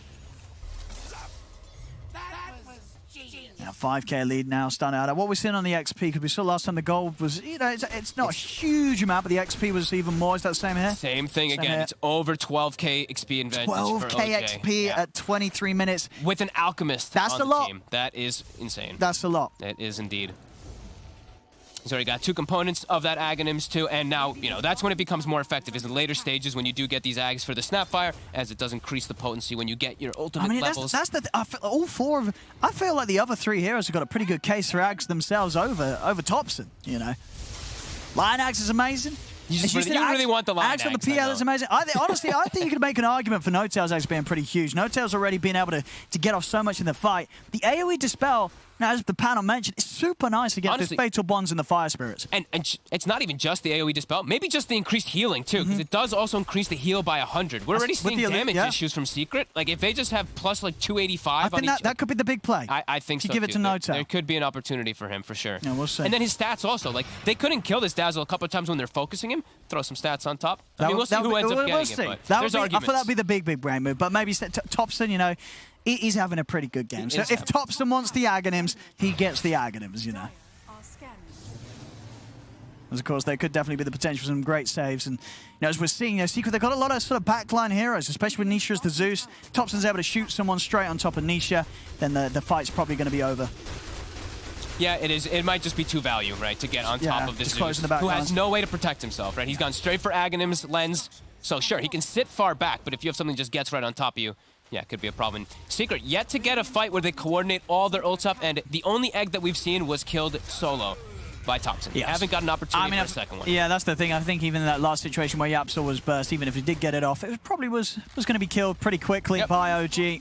very hard to get a successful egg off this game. Zai has Blink now, so finally he does have a form of initiation rather than just walking in and dying. Topson. The Yules dodge, they drop He's got the blink. Oh, the blink! Oh, that's all 3 ults. Oh, that's all 3 ults! That's all 3 ults done and gone. Nothing achieved there by Secret. They've got to run. Oh my god. Actually, technically it's like 4 because they throw the Nimbus. 3.5 ults used. Oh, they're still going to try and get the catch here. Nice spear. They're able to get Saxa. Anna's moving in Grave. onto Puppey. The Grave comes out. Saxa's still alive. He's able to get the finger off onto Puppey. Saxa, he's got his job done. It doesn't matter if he dies. Now he's already got his spells off. Zai's going to get taken out by Topson. You see the buyback from Puppey, OG. They're ready for the reset. They start to back off. Fatal Bonds is out. Matthew trying to move it onto No-Tail Step. He's got the concoction ready to go. Throws it back towards Matuma Man. Topson will die to the Fatal Bond damage. They've lost Topson. No-Tail going for the Grave and the TP out. They got any damage to catch him? They do. They got the leash. Matthew comes in with a pounce. They'll be able to catch another. Anna. He's holding his ground. He's going for Nisha. The illusion's moving in. Nisha trying to run. The glimmer comes out. Nisha able to step onto the side. Seb looking for a target with the concoction. Matsu's going to start poking away at him. Concoction will hold back Matsu, but Secret, they're getting a fair few kills out of this, and they're not quite done yet. Matsu gets the catch onto Seb. Secret will be able to finally get that punch back as they take down 4. And he saves his buddy, the Depth Shroud from Matumba Man, to save the Zeus, get him that Shadow Dance regen while the PL is nearly finishing him off. Great move from Matu to bail him out. That was, it must have just been that because I thought that was a glimmer, but you're right indeed. It's the Sharp from Slark, which is absolutely going to make a difference against these heroes that are trying to stay on top of one another. Yeah, now maybe he can actually protect them, like his backline, because his backline is having severe problems, but now Matu. He's going to try and go on to Anna. Topson's here with the backup. Anna in trouble. Forced to the side. Another doppelganger. Anna, he's still alive. He's actually. He's burning. No-Tail can't get there in time. So Anna will fall. Matu's able to get the kill, but Matu is running out of mana, and Topson's ready to chase with Saxa and No-Tail. The Nimbus is dropped down, though. Matu, he's maybe thinking about turning back over towards Topson. He heads over towards Saxa. Saxa turns with the controller, has the stun, but they've got no further burst here on OG. They've got to keep running as Matu chases down Saxa. The Grave will come out. Saxa forced as well up to the high ground. Saxa will live. They're able to get him out of there, but Secret, with that move, they push and they get another kill, taking down Anna. Yeah, really taking and seizing opportunity of those 33S and shift sacks, and just the stick overall. Him getting this little bit of mana bolts, I think I couldn't tell you. No, it wasn't the Warlock, but it was just his stick charges that ended up building up his mana, but able to get some decent punch back there. And now, even getting some damage on the tower, potentially finishing it off too. Well, we're Seb waiting by the fountain. Looks like he's going to be giving the first ags to Anna to buff up his game a little bit. Okay. Yeah. It is all about the PL at the end of the day, but you got to make sure Anna has the best game possible. And this will be the first time I get to see it. I have not gotten to see this one in a professional game just yet. Use it the first time. Maybe just to test it out, as we just see them left inside the fountain.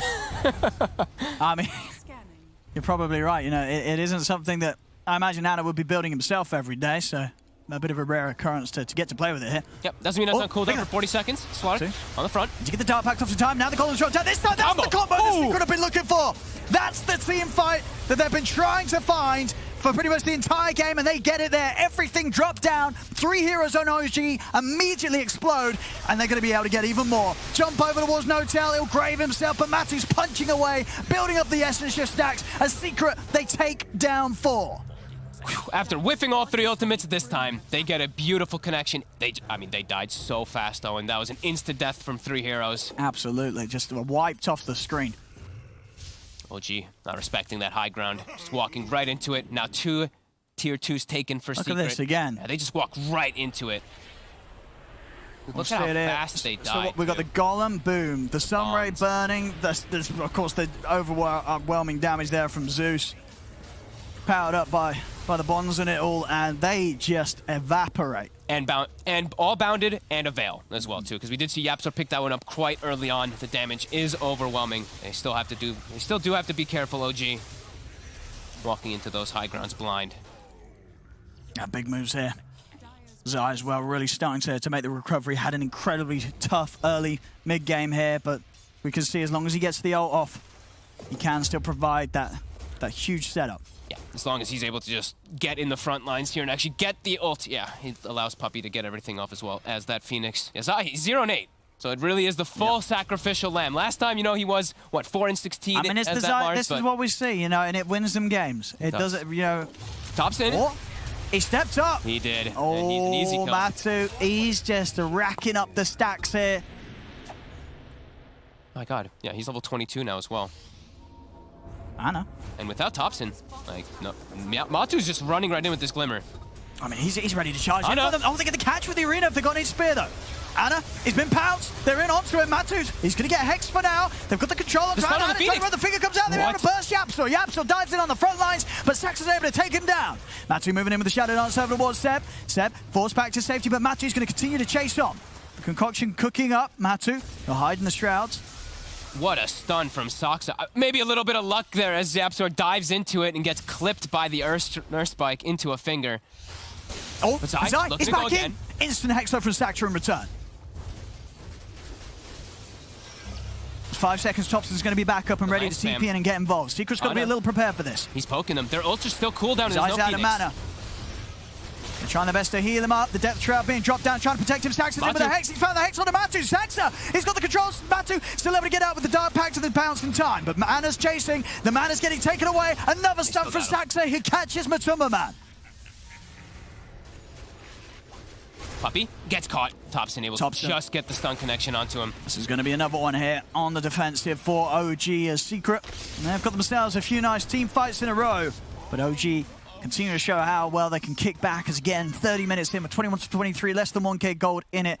We're yet again seeing a game where, like game one, we're absolutely going to have a lot of these back and forth fights here.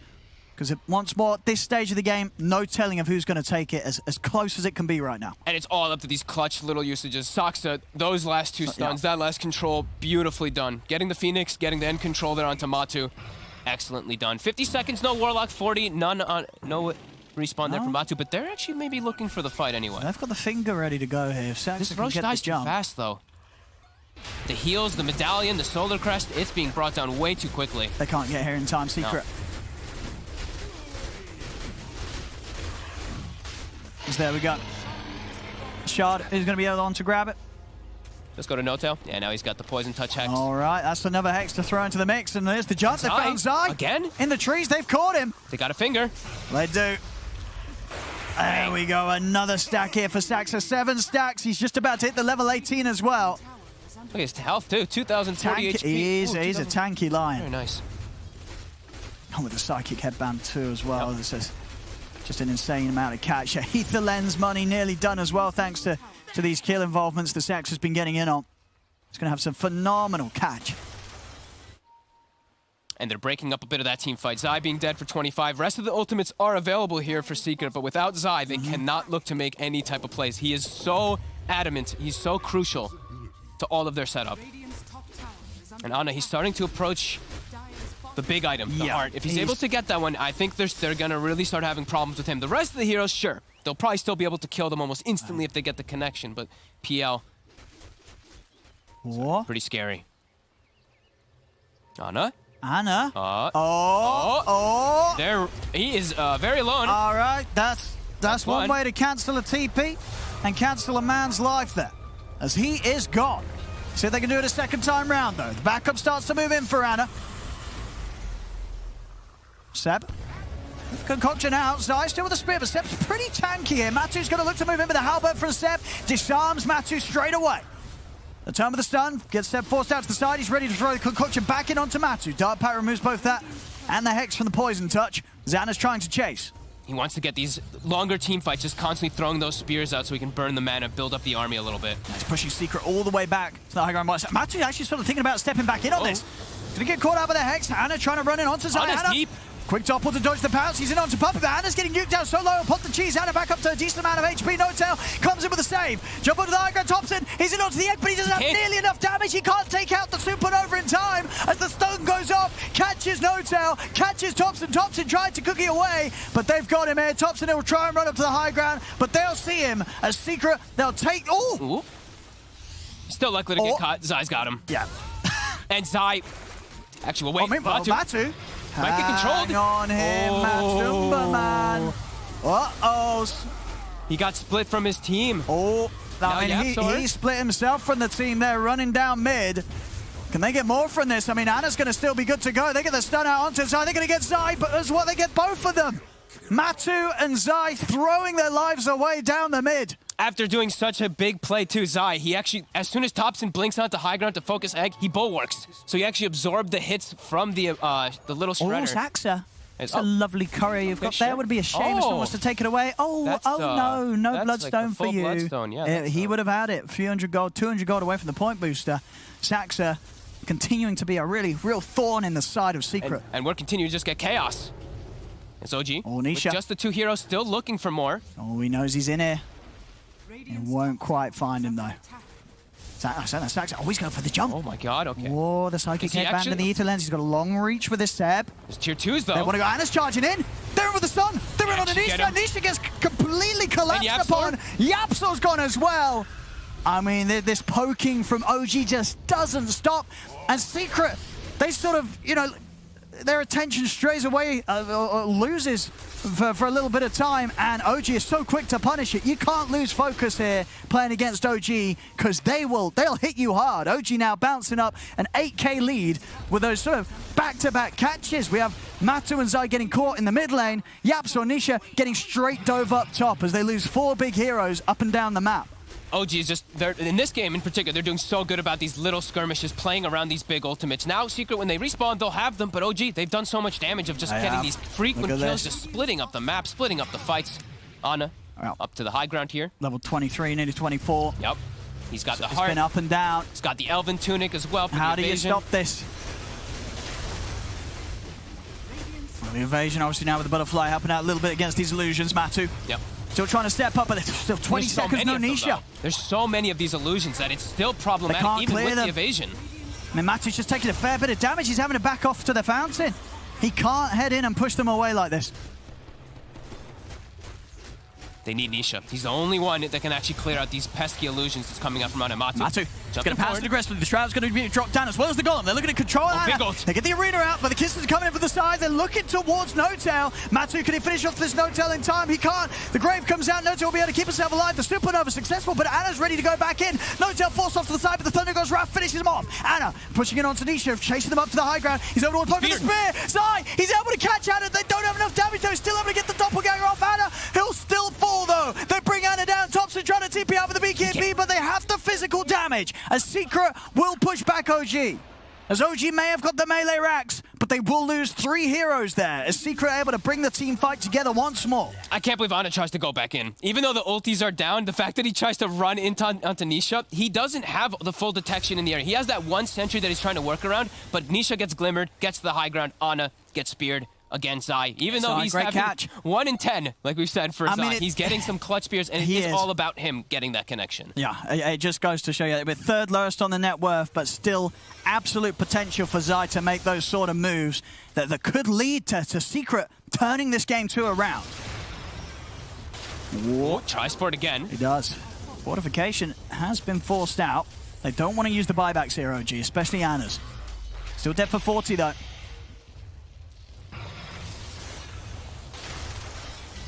See how much damage Secret can do. They themselves, of course, just losing a melee racks on the top lane. So they can come close to taking that themselves. Quick Hex onto Zai to stop him from getting the jump. Crazy cast range. Yeah, big stuns as well. You see that Earning reach the from mana. Saxa. And he is holding the melee racks here. Matu has to run. He has 0 mana. They can't push on. Fight. All right, so that's sort of spam and constant draining from Saxa will be enough to deter Secret from getting anything more than a tier 3 in the mid lane. And definitely seeing that, that cast range coming into play for Saxa. Timeless Relic picked up on the side of Secret. And give that one over to Nisha for sure. Oh, absolutely, yeah. Level 25 round the corner. Going for that refresher orb next. Oh, does he? Okay, now here's the question. Thinking? I have not seen this 25 Zeus's in official games. Okay. I've heard people contemplating that lifesteal. Because he gets gone on, he can turn the fights pretty hard. 50%. It's a lot. That is a lot. Everyone but takes never the been damage. taken. Yeah, 0%. everyone takes the damage. I've But then heard look at people the win talking rate. about it. Nobody has ever won with Zeus. So, you know, what do the people know is taking the 100, whatever it is. He's probably just going to take the damage. 50% spell lifesteal. Because he already has Bloodstones, already has the steel, but could definitely see some funny arguments. Well, we'll see. We'll see. Maybe there's some big brain stuff to be had here. Do it. Do the lifesteal. He's got 25. He hasn't chosen yet. And just the sort of spell lifesteal talent, is it 50% spell lifesteal on everything? You know, heroes, creeps, illusions, everything? Right, because obviously there's a bit of a difference with the Bloodstone He spell. doesn't take it anyway, so. Ah, boring. Gotta wait for level 30 now. No, We might be here for a long... Which is... Yeah, might happen this game. It's the more There's no telling how long this game will go. Of course, it's the more sensible one, because he is playing But versus the PL. 50%, But yeah, that's a 50% big a lot. number. I've heard people It's a big like number. contemplating about it. You know, I was talking with some of the players about it too. It's something different. Besides, Oh, he's in. quick scatter to push him away. Yeah, BKB forced out. See the spell prism found here by OG. Who's taking that one? Ooh, that's a good question. Do you want to give that? Does No-Tail want that? Like, I think he mean, takes the telescope. I don't think he gets the yeah, so- opportunity to get a spell prism. Maybe for Saxa. But the high headband's so nice. No, you give that to Top. Oh, Saxa. Saxa, he walks A in. bit of a nasty surprise for him up on the high ground. He's graved. The forces, though. I've got the arena down. Zai will be able to catch him. Saxa still somehow alive. He's still alive, finally. They will kill him off. It takes a lot. Matu. And Matu's just jumped in on the front. So they may have lost Saxa. They don't care. They've just taken out the carry of Secret. It took them so Man's long. out the game. And Thompson is pushing back Puppey. And then Anisha. Puppey's got the glimmer. He's away. But they're falling Oh my apart God. one by one here, Secret. Yapsort. Oh my God, dude, this I mean, they're chasing this with the rush. the juxtapose just breaks the game immediately inside of the fights. Yapsort. He's trying to run, trying to hide, You but can't. You can't run from this. He can flicker around. And they've also found Zai. Oh, I mean, Yapsor certainly making them work. But they're in. Yapsor goes down. It's a full team wipe. OG able to pick apart every single part of Secret there in that engagement. And it all starts with just how long they're able to keep Saxa alive. Yeah. You want to try and kill Saxa. You know, OG, they're not going to leave any man behind. That grave here. heal, they can't forget about it. The grave heal comes up, then he gets glimmered, then he gets healed again, he gets reset. Look at the healing done. It's a lot of heals. And Matu's getting tripped up a little bit. These little mini hexes that are coming out from the poison touch, it is being very impactful. Them able to just get that connection onto him. I mean, with the 225 heal, especially with the amp up from the locket, that's at least like a 300 HP burst heal with that heal amplification. They're hitting running tier it. fours. I mean, there's 3 buybacks available on Secret, but no buyback on Yapso, no buyback on Zai. And Thompson, he's got Nisha. Nisha steps outside of the fountain. The stuns come out from Sax, and the death shroud from Matu will come off. They'll give Nisha the safety to get back in, but Puppey, he's just getting fountain dove here. It's Hannah's speciality. This is the place that he revels in. Diving into the fountain, over towards Matuma. They brought back for this. And they won't live through it, as they'll all die. GG is called. The game's over. The series is over, ladies and gentlemen, as it's all OGs. With that Game 2 win, they'll take this best of 3, 2-0 against Secret. And what an important one. They needed this win so badly for their chances here still for the major. Oh, they played like it. And they did. They played excellent. But what a wild game. It was going back and forth until the very last moment there, until that Ana PL does get just a bit too out of control. And it looked like Secret, they get the good setup in that fight too. They get the Mars ult down, they get the Phoenix ult down, but OG, with these long-lasting team fights, constantly able to reset, constantly able to get these heals, they somehow do end up being victorious. They really do. And I think a real sort of struggle for Secret this game was that they just couldn't find enough of this team fight in that mid-game, right? Where we saw that one sort of, big explosion of fireworks where OG walked up into the high ground of their half of the map and Secret were ready. But other than that, they just couldn't find the combos. OG were doing too much of a good job sort of evading that setup that Secret were looking for. And, time and time again, we don't see the hero a lot, but No-Tail on his Dazzle, a lot of early game saves and Graves that just gave OG that potential to reset and keep the fight going. And just phenomenal saves, and they constantly find Nisha. Like, he doesn't have his own type of defensive item as all. He buys the Ghost Scepter at the very end of the game, but he went for a full greedy build. Like, Bloodstone, no defensive. Octarine, no defensive for himself. Yeah. So when they get on top of him, he's just that. And they found him several times in these fights, just clutch stuff from OG when they need it the most. Well, there we go, ladies and gentlemen. A very exciting series there between the two teams, but at the end of it all, OG will be able to walk away with the 2-0. From myself and Fog, hope you all have a beautiful night. Don't go anywhere, though, as we'll be sending you back to the panel for some post-game analysis. We'll see you guys around. Thank you, Odipixel and Fogged. Indeed, OG take it 2-0. Another bloodbath of a game here in the second game. We're going to talk about that, and we're going to talk to one of the winners, of course, after a quick break.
whoa. And just like that, the game's over. Wow. Okay. Wow. And a dab. Literally, bum, bum, bum, bum, bum, dab. Christ almighty. I mean, this was a madhouse of a game. Again, maybe a little bit less back and forth than game one. Definitely felt like OG was more in the driver's seat this game than the game before this. But same result, OG take it, it's 2-0, and it was a fantastic game. It was a lot of fun to watch. Kyle, what do you want to start breaking this game down with? Because laning stage, once again, pretty good for Team Secret. Indeed it was, but it's the OG fight mentality. Yeah. I like how they don't end the game. They got to get to the fountain Yeah, first. they did. It's all part of the plan. But yeah, really impressive stuff. I think twice in a row their drafts were certainly wonky, but it's I guess how they do best. So. Yeah, I think just first of all, let's start with the end of the game. When they take, the pressure in the racks to go in tier 4, the fact they go straight for Fountain, it's like some teams there in different percent, they go back, so let's reset. No. We forced the buybacks, we're happy, but they're like, no, we have the PL, we just go. But anyway, from that, I'd kind of say hidden MVP for this was for sure No-Tail. On the Dazzle, I think having the shard, surprising the Slark every time, it's like, oh, well, a couple of times that kind of was the key deciding factor. But then the Graves as well. So many times he was able to get the Grave off, but then turn the fight, so yeah. And it's a really tough Dazzle game to perform. You got to fear the egg. I actually hate playing Dazzle into Warlock as well because you're going to get Golem, your Fatal Bonds. You're going to mind your own life so many times. But he was only forced to defensive grave himself, I think, once or twice in big fights, constantly saving Ana. And even then, he distracted the Matu from the rest of the fight for a while. Can we talk a little bit about the OG magic, though? What's the magic? What's the magic, Carl? Ana, okay. I don't know if we have the clip, but... Oh, you mean the tread switch? He tread swapped. As Zeus came in. This is so dear. This is the thing. I've been preaching the importance of tread swapping for a decade. He goes from, he's agi for farming and for getting healed by No-Tail, switches to strength, thus lives with literally one health. The tread is like not strength. And he's like 1 HP. Calculated. 100% clearly. That's what pro players do. They do the math. 1 HP. He crunched the numbers. Things. Same thing goes if you remember TI. TI was a game 4 grand finals at TI8 where he sells whatever the hell he sold to have buyback. Dies, has the buyback. They end up turning the game. It's those little mechanical things that he just seems to do automatically. No, Carl. We need team comms for that game. We need OG to release just Ana go, oh, I thought I died. No, not even that. He probably wouldn't even have blinked. That was just a normal Tuesday for him. Maybe he said normal Saturday for him. Of course he was going to live. Please. He did the math. Don't judge me. Don't doubt me. That's the word. Don't doubt Ana. Of course he was going to live. Very curious also, out of all the fights, what Purge picked up on for this second game.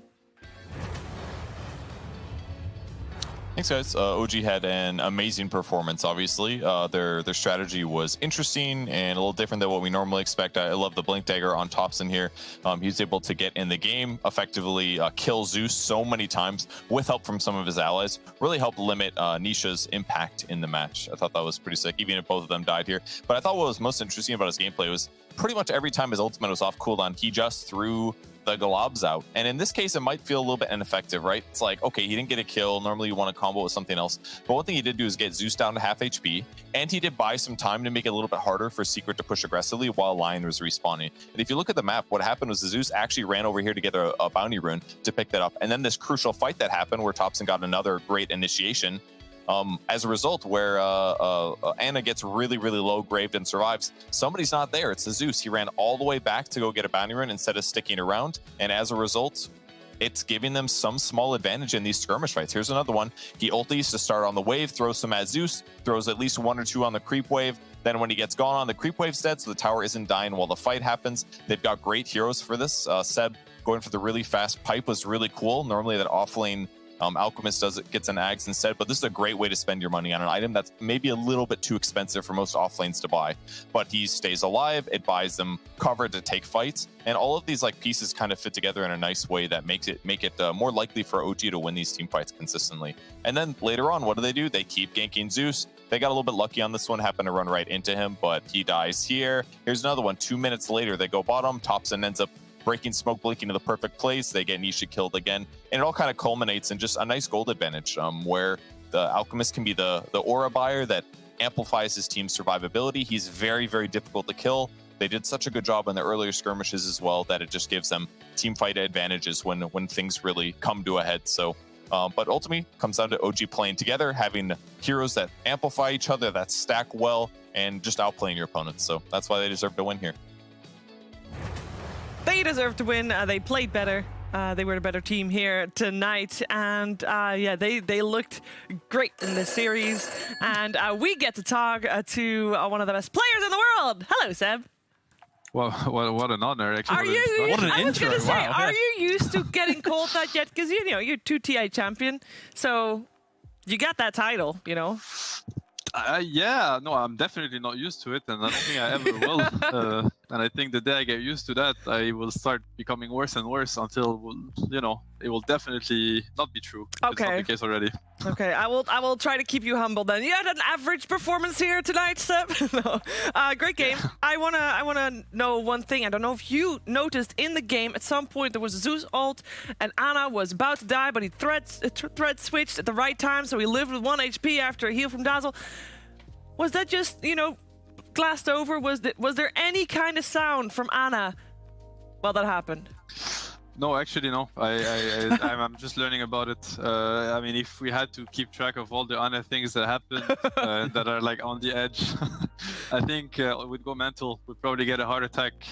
So now these things just happen all the time in the game. We just go with the flow and deal with what we have to deal with. Basically, you know, he's dead, he's alive. Well, he's alive. You know, the fight is different. Great, yeah. So just adapt.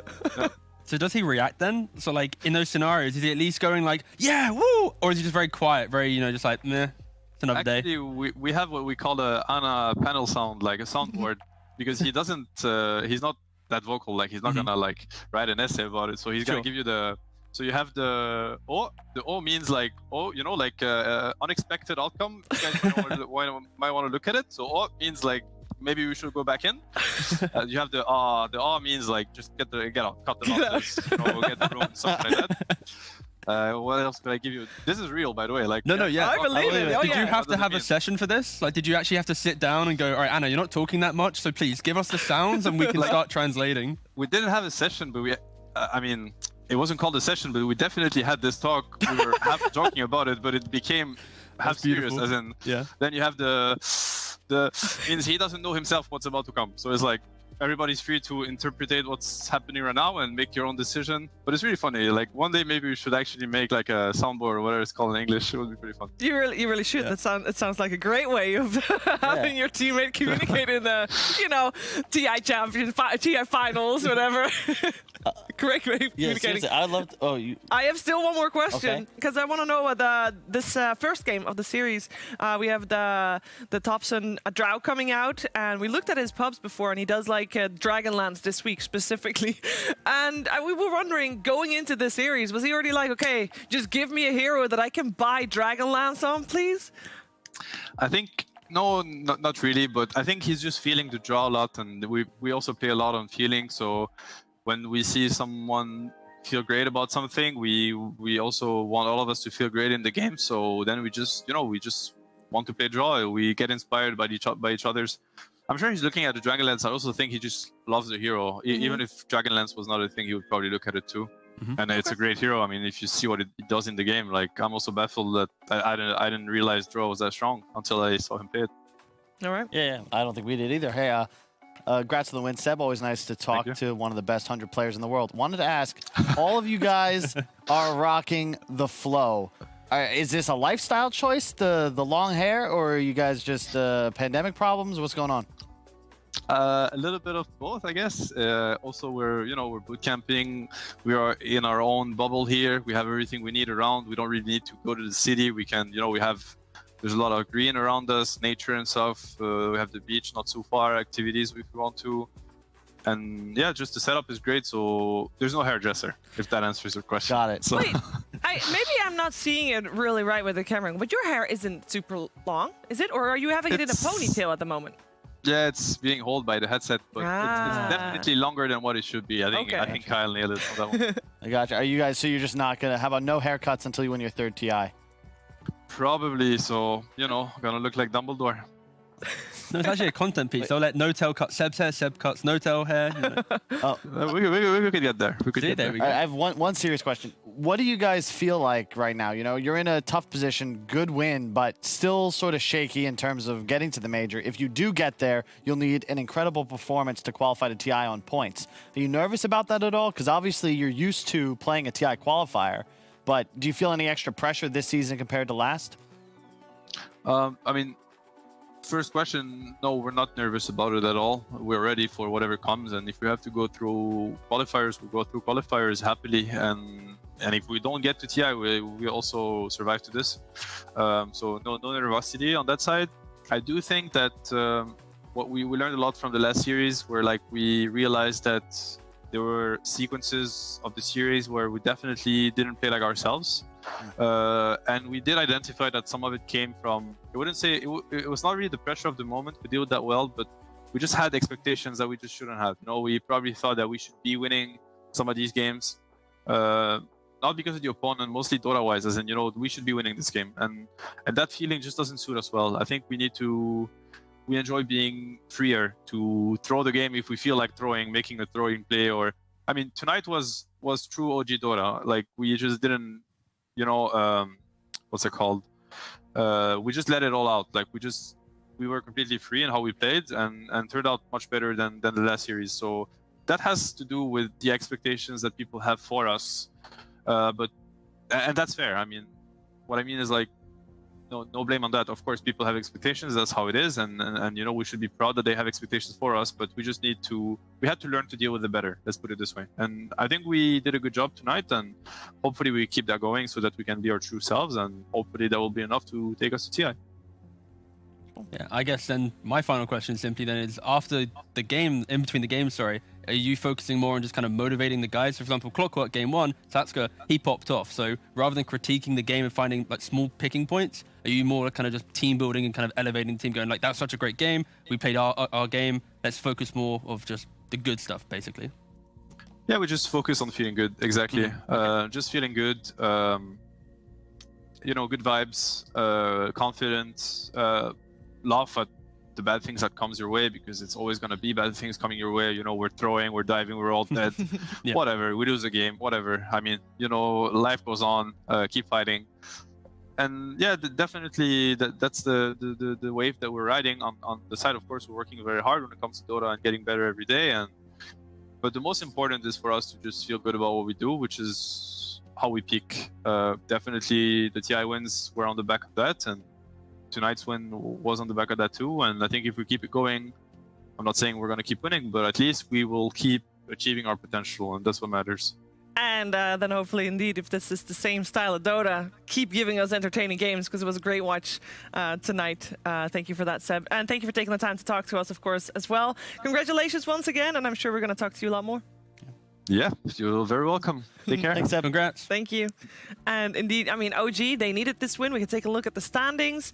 Both of the teams, both Secret and OG, were 2-2 before tonight. And now there is OG sitting at a 3-2, tied together with Team Nigma at 3rd, 4th.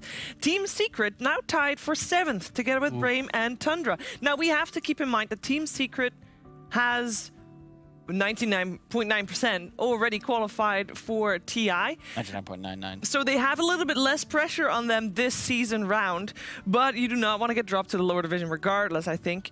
And on the other side, I mean, the top side is still very scary, because there are still so many scenarios still possible. And it's but it's looking less likely for tiebreakers right now, T. Am I wrong? I think the main thing in regards to the bottom side is Brame is the only team out of Brame Secret Tundra that still needs to play Smashers. So potentially you might argue that it could be like the free win, but again, in Europe, you cannot never count a team out. Who else do you have to play other than Smashers? They also have to play Secret as well. Oh, yeah. So they kind of have the battle for that. And then Secret, again, their final series, it's Liquid and Brame. So I feel like Secret has their own control of getting out of tiebreakers. Same thing for Brame, and it's Tundra. They're the ones with the difficult position, because they have to play both Alliance and Nigma for their chance. So potentially what happens here, if Tundra, they lose to the top 2 teams, Brame and Secret are able to eke out a win against the weaker teams, and suddenly now you've got 3-3, Tundra 2-5. Everything's different. But yeah, the bottom half could easily avoid tiebreakers if that type of scenario plays out.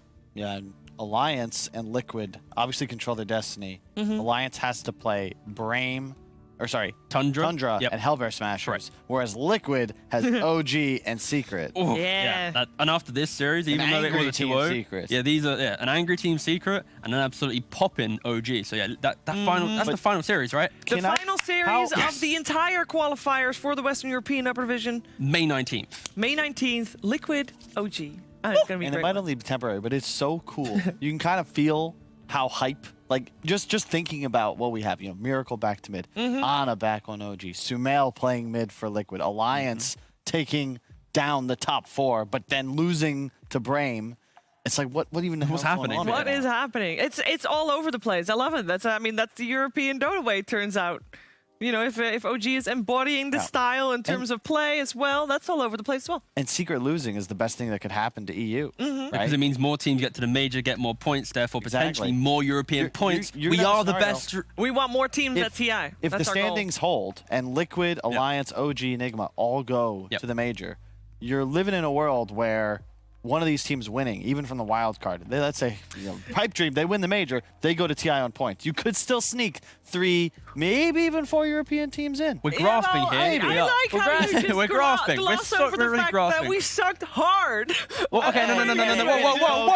Whoa. We It did was not. No. pretty bad. We had one team without a full roster. Yep. We had one team that choked. We had one team that had a pretty good performance, but then didn't have enough depth to get there. Yeah. And then we had Secret. So it's We like, did well. we did okay. Look, EG for the position we're in. Okay. It had to be a easy field. Sure. Yeah, like we I actually. guess out of the 4 teams you Just kidding. mentioned, we know OG doesn't choke, Don't hurt me. right? Please. Oh. If OG, Nigma, Liquid, Alliance will make it, we know Yeah. OG doesn't choke. We know Team Nigma doesn't choke if they're with a full Alliance is roster. improving, so you Alliance hope that is they improving, won't. and Yep. they now have a coach. That will definitely make a difference. And we just hope that Liquid also then has the depth to go through further. We have a shot!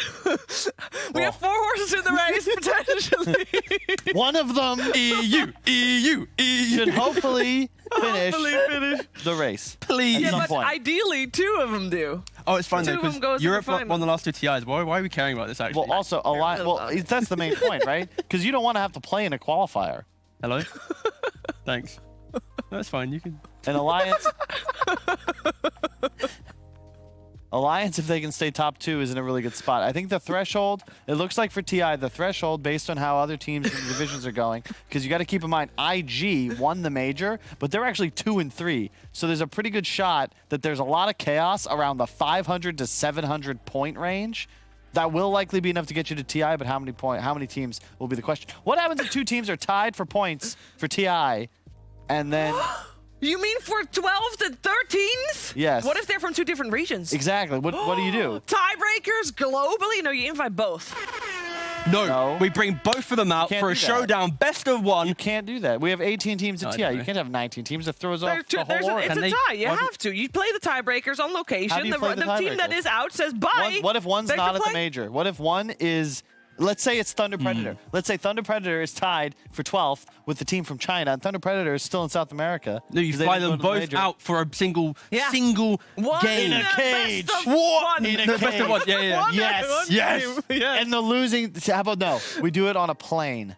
And the losing team... No. Oh, wait, no. You get Gets both flown back immediately Carl. to play the qual. 2 planes have to fly near each other for an hour for one best of 1. And then the team that loses... back home to their country, be it wherever. And then this plane goes to the TI, but they have to play Wherever close TI enough is. that they can still have good connection and no ping. like it. I like think it. that's, I like that's the it. play. I think- If there's a tiebreaker between 2 teams around the world. Is that in the rules? I mean, I'm yeah. One sure final that the point. chances are very low that If- happens. Anybody is still watching in Yeah. W. I mean, I'm folks sure- over there Maybe- like, let's go home. Maybe we get a slight performance update because that PL Ags, every time Juxtapose Active was used, I don't know if it was just me, but it was really tough to watch in the green room. The whole thing would just stop for a second. First game, Darkseer walls, Can we use that spell right now? Mars to end the ultis, you stream? add all of these things. It is not... Is it the game or it's our computers? That's actually a good point. We don't know. I think, guys, thank you for watching. It's been an honor. I think it's time we go to bed. Yes, this is true. But before we do that, I know that there is one person that would love to talk about what's happening on Monday. Head over to Kyle, please. Oh, shit. OG versus Secret. No, who cares? Enough horn. We don't need a horn. to tell you, the true showdown is Monday. Team Viking versus Team Bald Reborn. Woo! A lot on the line. Team Bald trying to get somehow to Division 1, a group of ragtag streamers fighting for their lives. They're fighting for, they want to get the Division 1. An undefeated Team Viking, and I'm here to tell you, Team Bald, if you can take this home, I will personally give one of you a lot of subs. He said Viking.